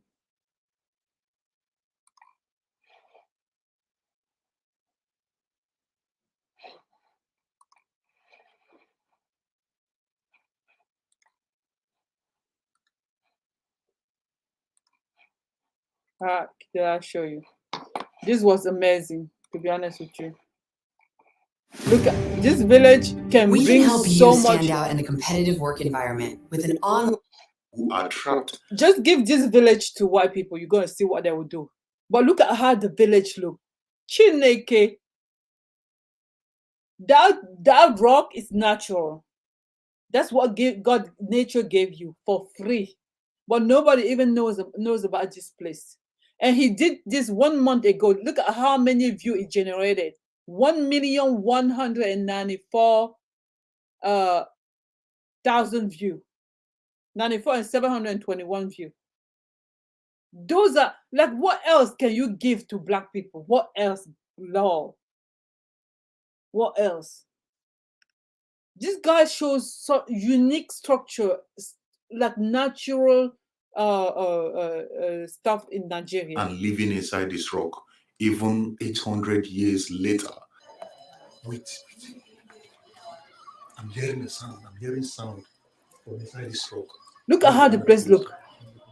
After that, I will take you to 3,000 feet above the sea level to the ancient kingdom of Idonre. And this is the place where the people of Idonre settled over 800 years ago before they descended and now living down the hills. When we get to the ancient kingdom, we will find an unreadable letter of the flood, which is just a letter that appeared on a rock. And until today, nobody has been able to read this letter or even translate this letter. I will tell you again, people from different countries and different languages has been here, but nobody has been able to read or translate what this letter says. This bros is trying to tell us the the letters that is written there. What do you say you saw, bro? I'm saying I.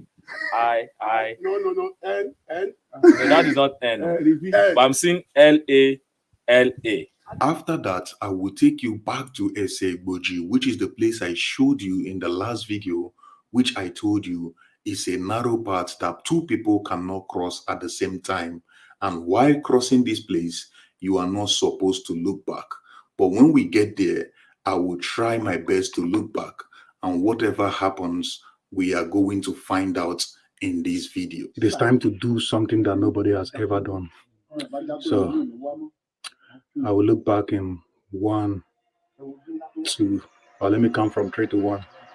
3, 2, 1. Oh my God, he's so unique. If you guys can go watch it, go look at his channel. He is so, I mean, I love his channel because he doesn't do what everybody else is doing, running around, like showing what is so obvious about Africa and all that. He goes and like show us all the jewel that Africa has that nobody's talking about. Last time he showed a river that will run from a tree or something like that. All those unique things in Africa, because nature gives us so much. That's why African people were so connected to nature. But who said very dusty? Who is Dusty? Me?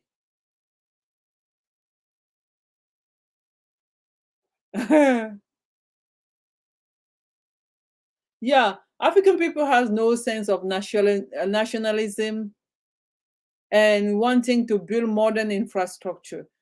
You cannot build nothing from on a poor foundation. African people have no foundation. We have so much. I mean, I feel like we should have been so busy in Africa working that we have no time to even see what the rest of the world is. Like Tunaja said, Tunaja, he says sometimes to invest in security.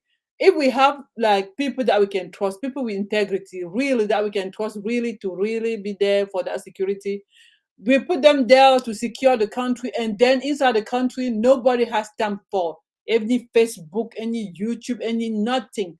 We just over there working, exploring, understanding what our country is about, what we have to offer, and how we can transform around ourselves.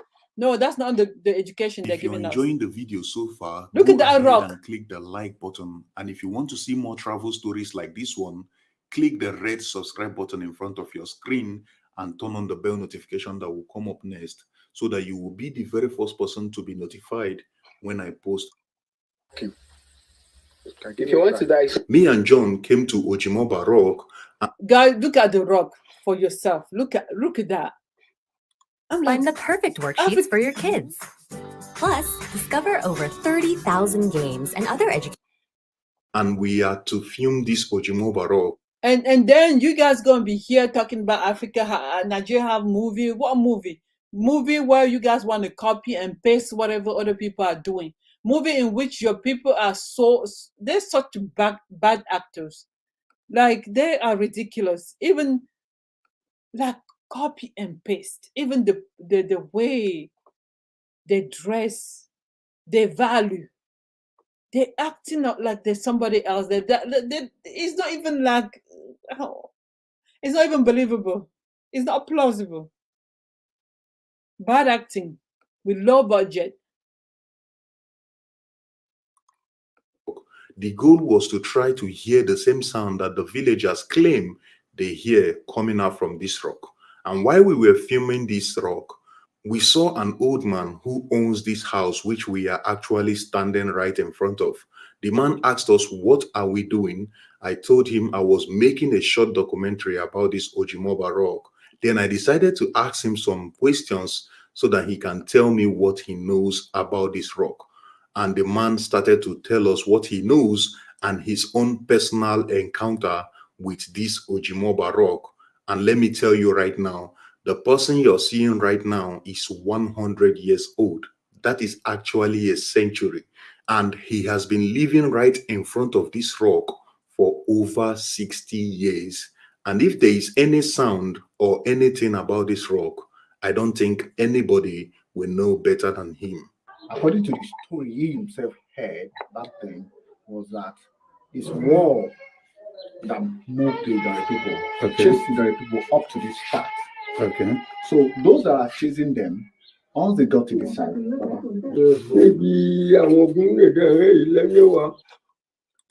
that's just an example of what I was talking about. Kidola, you still here? That man is not 100 years old. They're lying. Kidola, you are so funny.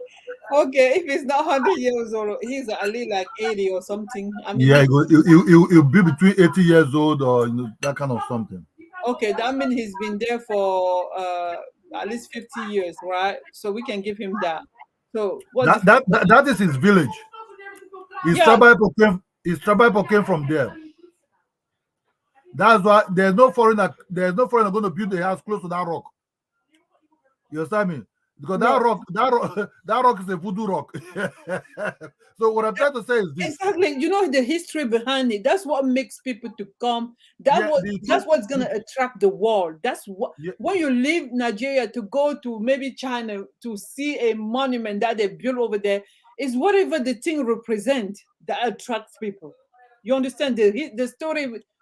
They can transform that place in a park, like destroy all the house and relocate those people somewhere else, and then create an attraction in that village and build that village like.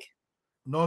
What you think is very don't. Then you're going to start a war. You have to understand. These people who live close to all these rocks, that is their tribal land.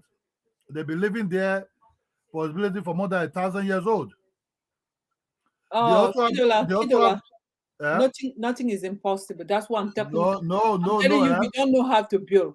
You don't come and just do it. The way African people, our culture is very abusive, like I always say. The way African people do, they come and take by force. That's not how you come and take, okay? You compensate the people. You relocate them. The village is big. That's not the whole village. Around the rock, I'm not sure. Look at how the houses look. Imagine that you can go and build a place well organized, design it and build it nice. Like they'll be so happy to. No, you don't need you don't need to have a Western view to create that place beautiful. You can also make that place a tourist place. They create job for these people. Otherwise, if you move these people away from them, I'm saying, but to make it a tourist place, you're gonna destroy those houses around to create a park and create and build maybe hotel or short stay or living building, for people to come, maybe to spend the night. We have gigantic amusement park here in the United States. Sometimes you have to travel in different states. Like when people go to Disneyland, you have to plan of sleeping and spending 1 or 2 days over there, or the whole weekend. You have to plan on that. It's a whole planning, and that's where you bring expert to think the whole project. Look, Sure. Africa. You can't move people away from their typical African leader. That's why you cannot put Africa away from their territory. That you want to create a fake history surrounding that territory. These people, they are the people who are they are the history in that place. If you pick them out, now you have to understand. Oh my God! That is like you bring like a communist system into people. Kidola, these people are demanding for better housing, better road. Don't ask that. That's the thing with African people. I don't know. You guys don't think people deserve better. I don't think that the life they're living is the life they want to live. Go talk to them. Don't assume. Don't think for them. Please do not. You understand? They will be happy to African person will tell you, keep your houses somewhere. I will stay by my sister's grant. You know, people that live around there, they have lands that 6 generations can inherit. They're going to give the land to a foreigner. It's not even the king of that place will not even allow it.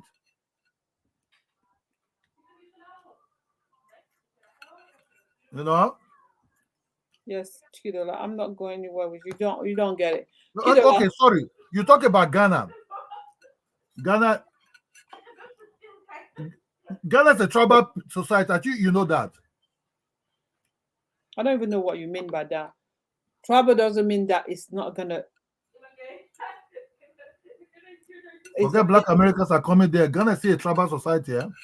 So what? Everywhere is tribal. Even Europe was tribal society. What are you talking about?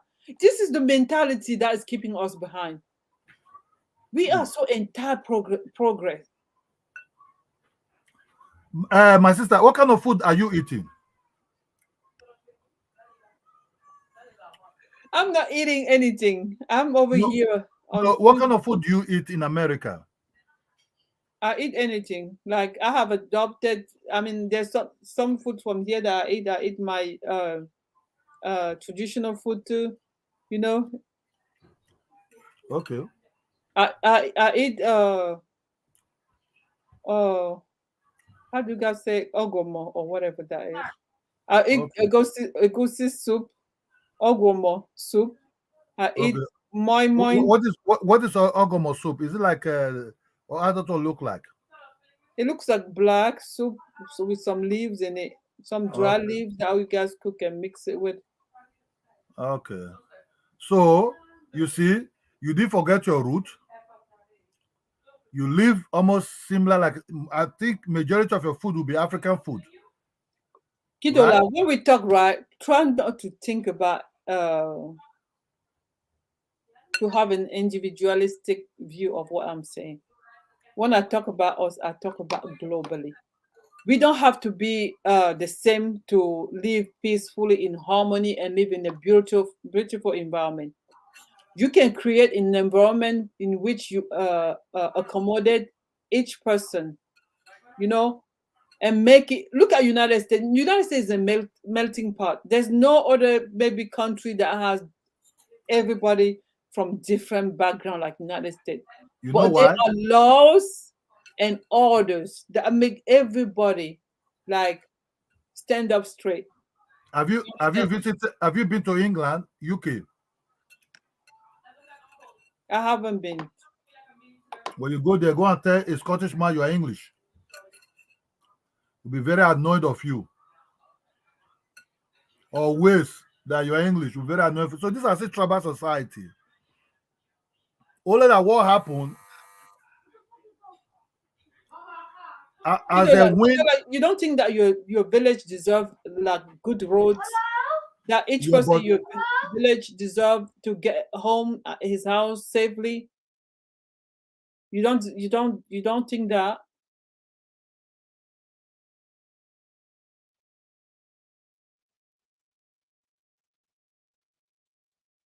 Mr. Uganda, you always eat junk food.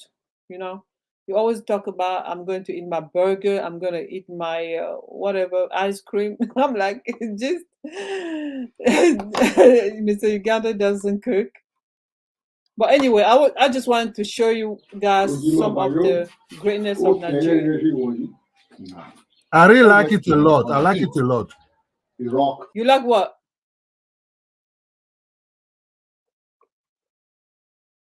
Kidola, what did you like? I like the. I cannot. This is not my travel. I can never bother not to come and live here. So, I was people that are born. That.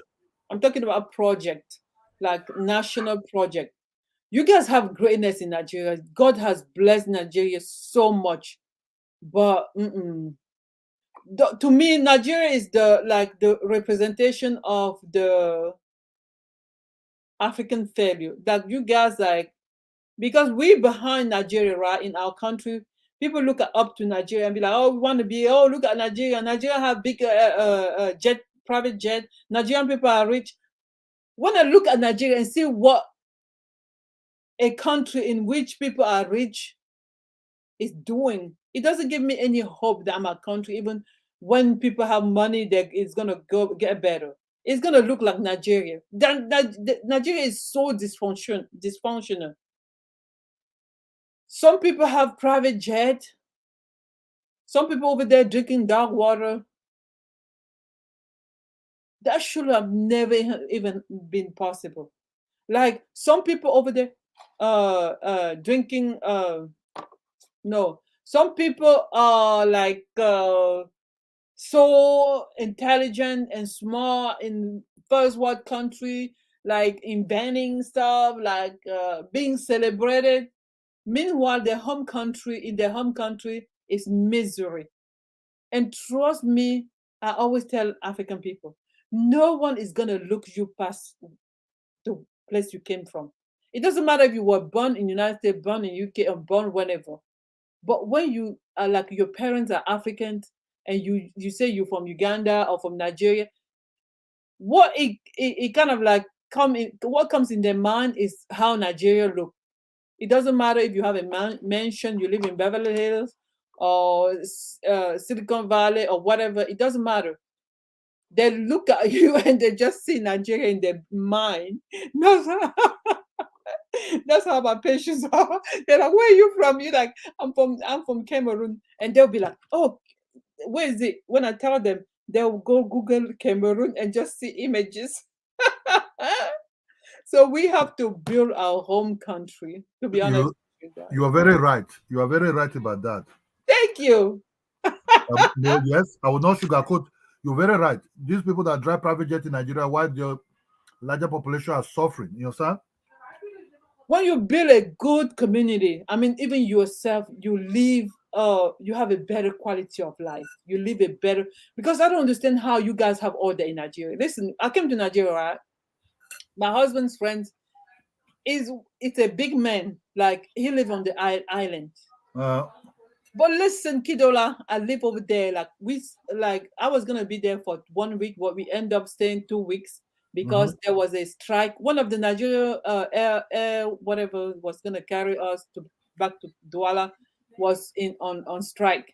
I don't even know if that company exists again, an airline company. So every day we were going to the airport thinking that they were gonna they have a flight to Douala. It wasn't happening there. I mean, we end up buying a ticket on a different in a different company and left after 2 weeks. So in that man's house, right?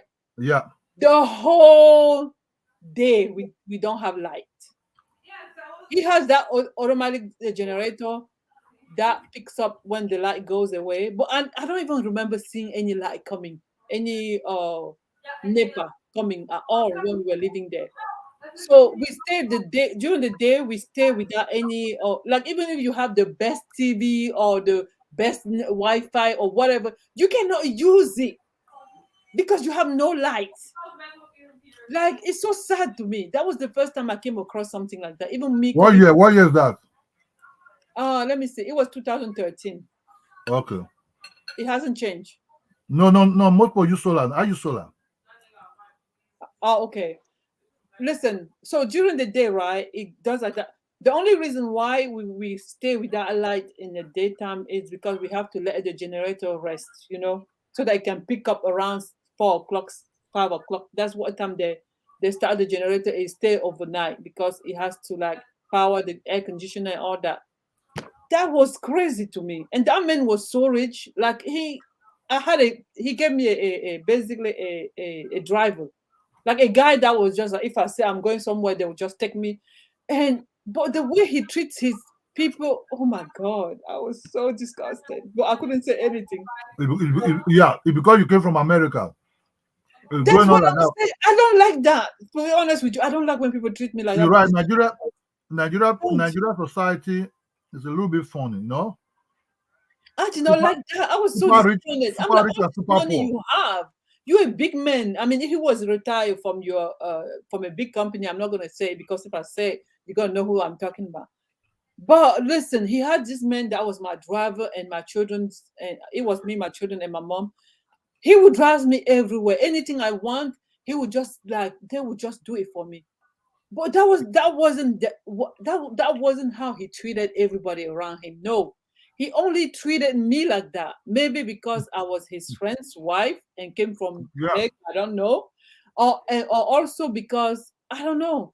But the people that work for him in the house, right? He has like house people and all that, people washing his car and getting him oga, all that nonsense you got to do in Nigeria.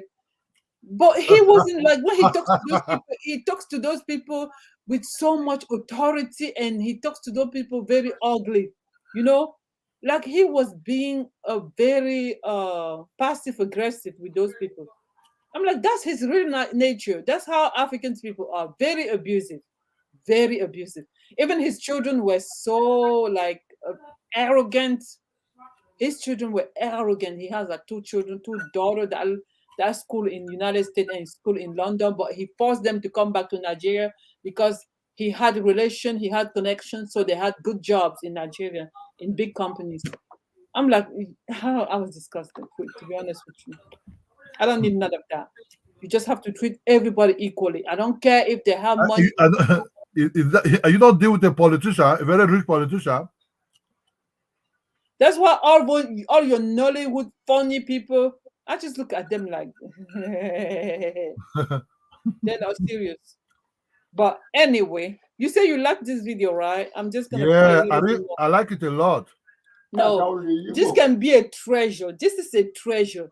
The story behind this rock is that they say that people have been trapped in that rock for thousands of years, and that sometimes they hear those people speak and going about their life like dishes sound.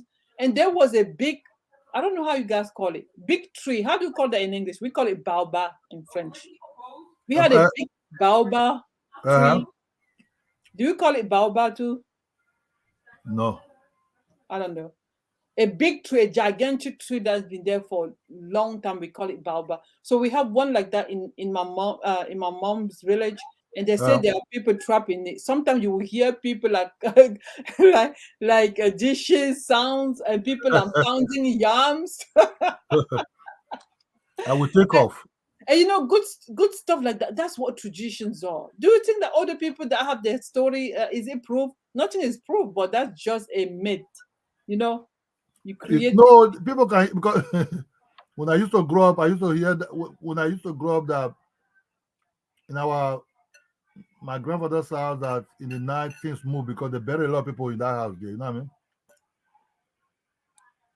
In Africa, you can hear things because most of these their family grants are buried grants also. You know what I mean? Yeah, they believe it holds like the energy of the people. You know, it becomes even a holy as a place to come and visit. You can even create a history about like if you get a little bit of that rock, it will maybe protect you. People go elsewhere do that. People go to Rome, like there's a place over there when they go and get water and think it's a holy water, they come and put it in their house. People travel the world to go over there and get a water. Nobody has any proof that a water is holy and that it protects you. It has any kind of protection properties. Nobody believes. It's just a myth. Africa's really African. Find the perfect worksheets for your kids. Plus, discover over 30,000 games. I need to get out of here. You never see their face, but he shared in their voices. He saw their light. So what he did? So that was what made him to actually believe that what his father told him about Ojimoba is actually real. Okay, this one is his own encounter with those people. Those people there, because this needs to be written and hand over to the new generation about the history of that big rock and what the people that live around that rock experience. And that's what is going to be carried over for someone that is creative to transform this place into an attractive kind of like place of attraction, I would say. He heard their voices. Okay. He saw light while he was hunting, but he never saw them face to face. He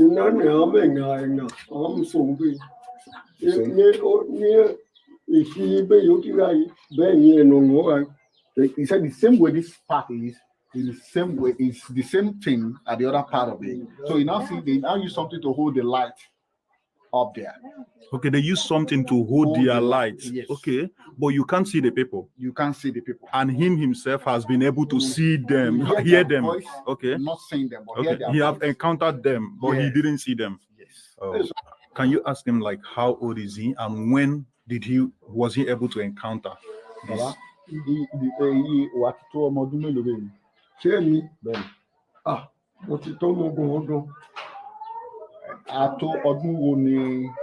Let's see, she notice it.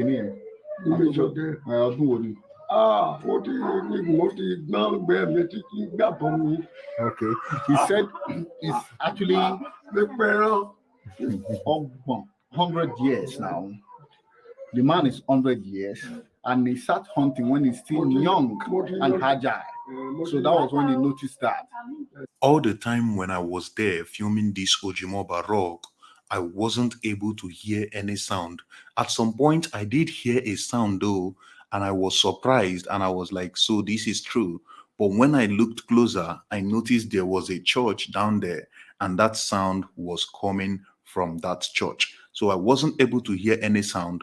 But after hearing the story of this man, and he is 100 years old, living in front of this rock for over 60 years, I can actually believe right now that the story of the villagers are true, and that is the true history of this kingdom.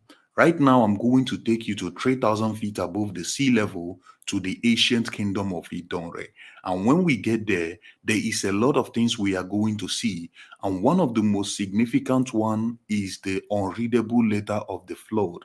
This letter is a letter that just appeared on a rock and nobody has been able to read. Neither has anybody been able to translate what was written on this rock. So this is just a letter.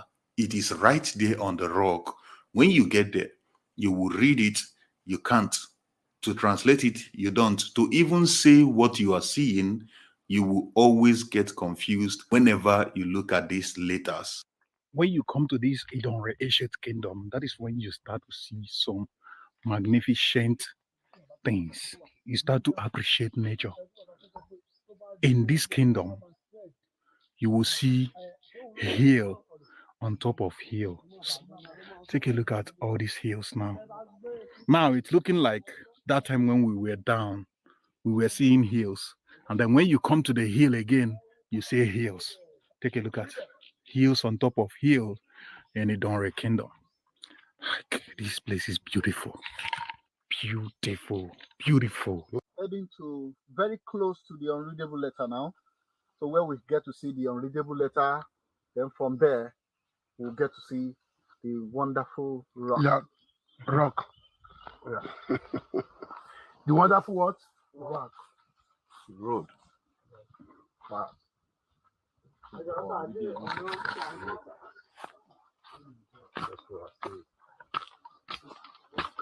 We are going to see the unreadable letter. Like I told you guys, there is a letter on a rock where there is a letter written on the rock, and nobody has been able to read or translate what was written there. And I'm showing you today. Maybe any of you can translate for us. Hopefully, you guys can translate. See it there. That is the unreadable letter. Different countries have been here. None has been able to translate what is written in there. You can go close to it. Like okay, like VIIL LA. No, N. Iye ti bẹ ní Ó ti N. curve bẹ́ẹ̀. Ó ti mú V shape wá bẹ́ẹ̀. Ó ti mú V shape wá bẹ́ẹ̀. Nobody is able to translate or even read what is there Ó because, ti mú V shape wá bẹ́ẹ̀. like, Yes. look at it very clearly. I'm sure you are seeing it from the video. I see any. The first one looks like any. At the same time, it looks like I and V. The second one looks like U. At the same time, it looks like double I. The third one looks like I. Everybody's trying to pronounce. But you guys can tell us what you see. Lala. Are you seeing the Yeah, same where thing is as Lala? us? No wonder this place is unreadable. This letters is unreadable, and nobody has been able to read or even say what this thing means. And the thing is, nobody wrote this thing, right? No. Nobody. The thing is just there, It's my father. and nobody is able to read or translate. I'm saying I. No. N. No, that is not N. But I'm seeing LA. Welcome to education.com, your home for expertly crafted resources to help your learners succeed. As a premium member, you'll enjoy access to exclusive features that enable a more immersive learning experience.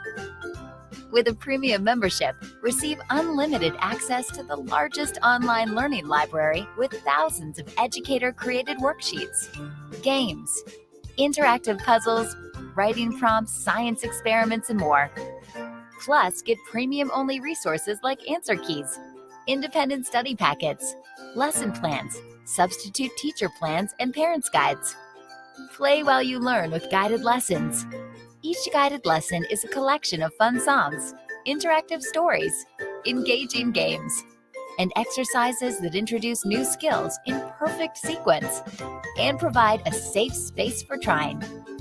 As your student is learning, you can view their performance in the progress tracker, see where they excel or where they need more practice. In assessments, they'll answer a series of questions, and we'll tell you what topics to focus on. With a click, you can digitally assign our resources, and they'll be waiting for your learners the next time they sign in.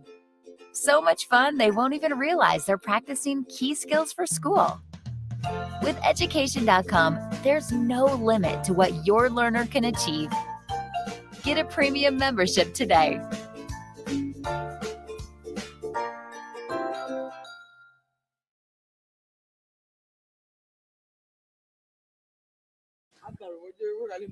Yes.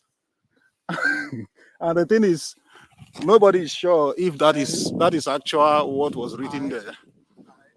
So everybody is trying to tell what is written here. Some are saying they see I. Some say they see any. Okay.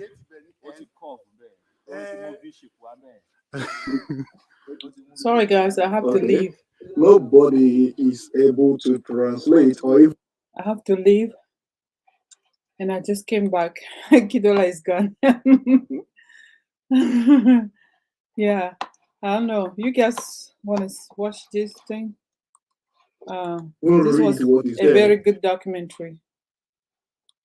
Because, like, look at it very clearly. I'm sure you are seeing it from the video. I see any. The first one looks like any. At the same time, it looks like I and V. The second one looks like U. At the same time, it looks like double I. The third one looks like I. everybody's trying to pronounce. But you guys can tell us what you see. Are you seeing the same thing as us? No wonder this place is unreadable. This letters is unreadable, and nobody has been able to read or even say what this thing means. When you look at this rock, you know, we Well, call I it think wonderful rock.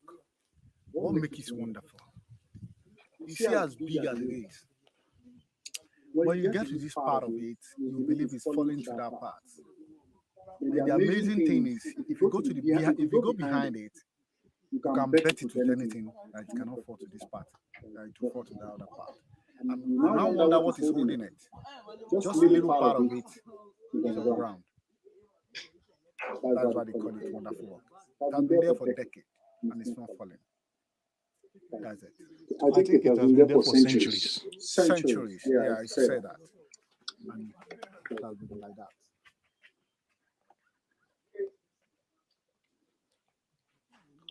So I would like to ask you something. What is this house behind us? Something very strange happened while we were crossing this house, and this thing might be scaring me for the rest of my life. But since it's not related to this documentary, I will make a separate video to explain and show you exactly what happened while we were crossing this house. So if you want to... so. These are the houses that Kidola doesn't think needs some type of improvement. These people don't want to live in these houses. They deserve better. Watch But that. anyway, guys, if you guys want to watch more about this, you can go ahead. The guy's channel is Woneshi. Yeah, that's his channel. I really like what he does. Like, you really go deep into the villages and show us a very unique type of structure or environment or whatever, anything that they have that is unique, that makes Nigeria.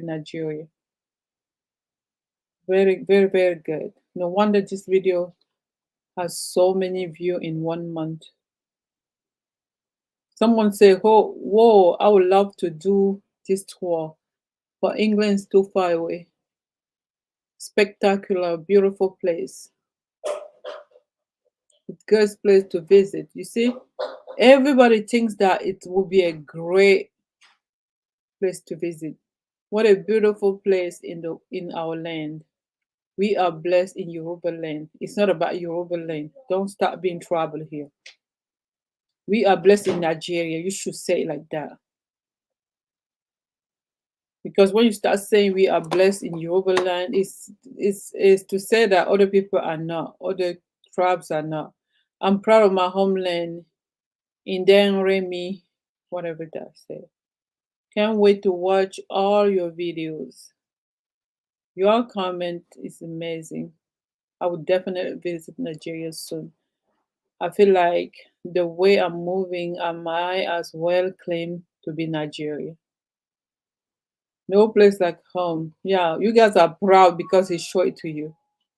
I don't think that was something you guys were proud of when you were there. But anyway, thank you to everyone that listened to me today. Thank you for everything. I always appreciate you guys. See you next time. Bye. Bye. Bye. Bye. Bye.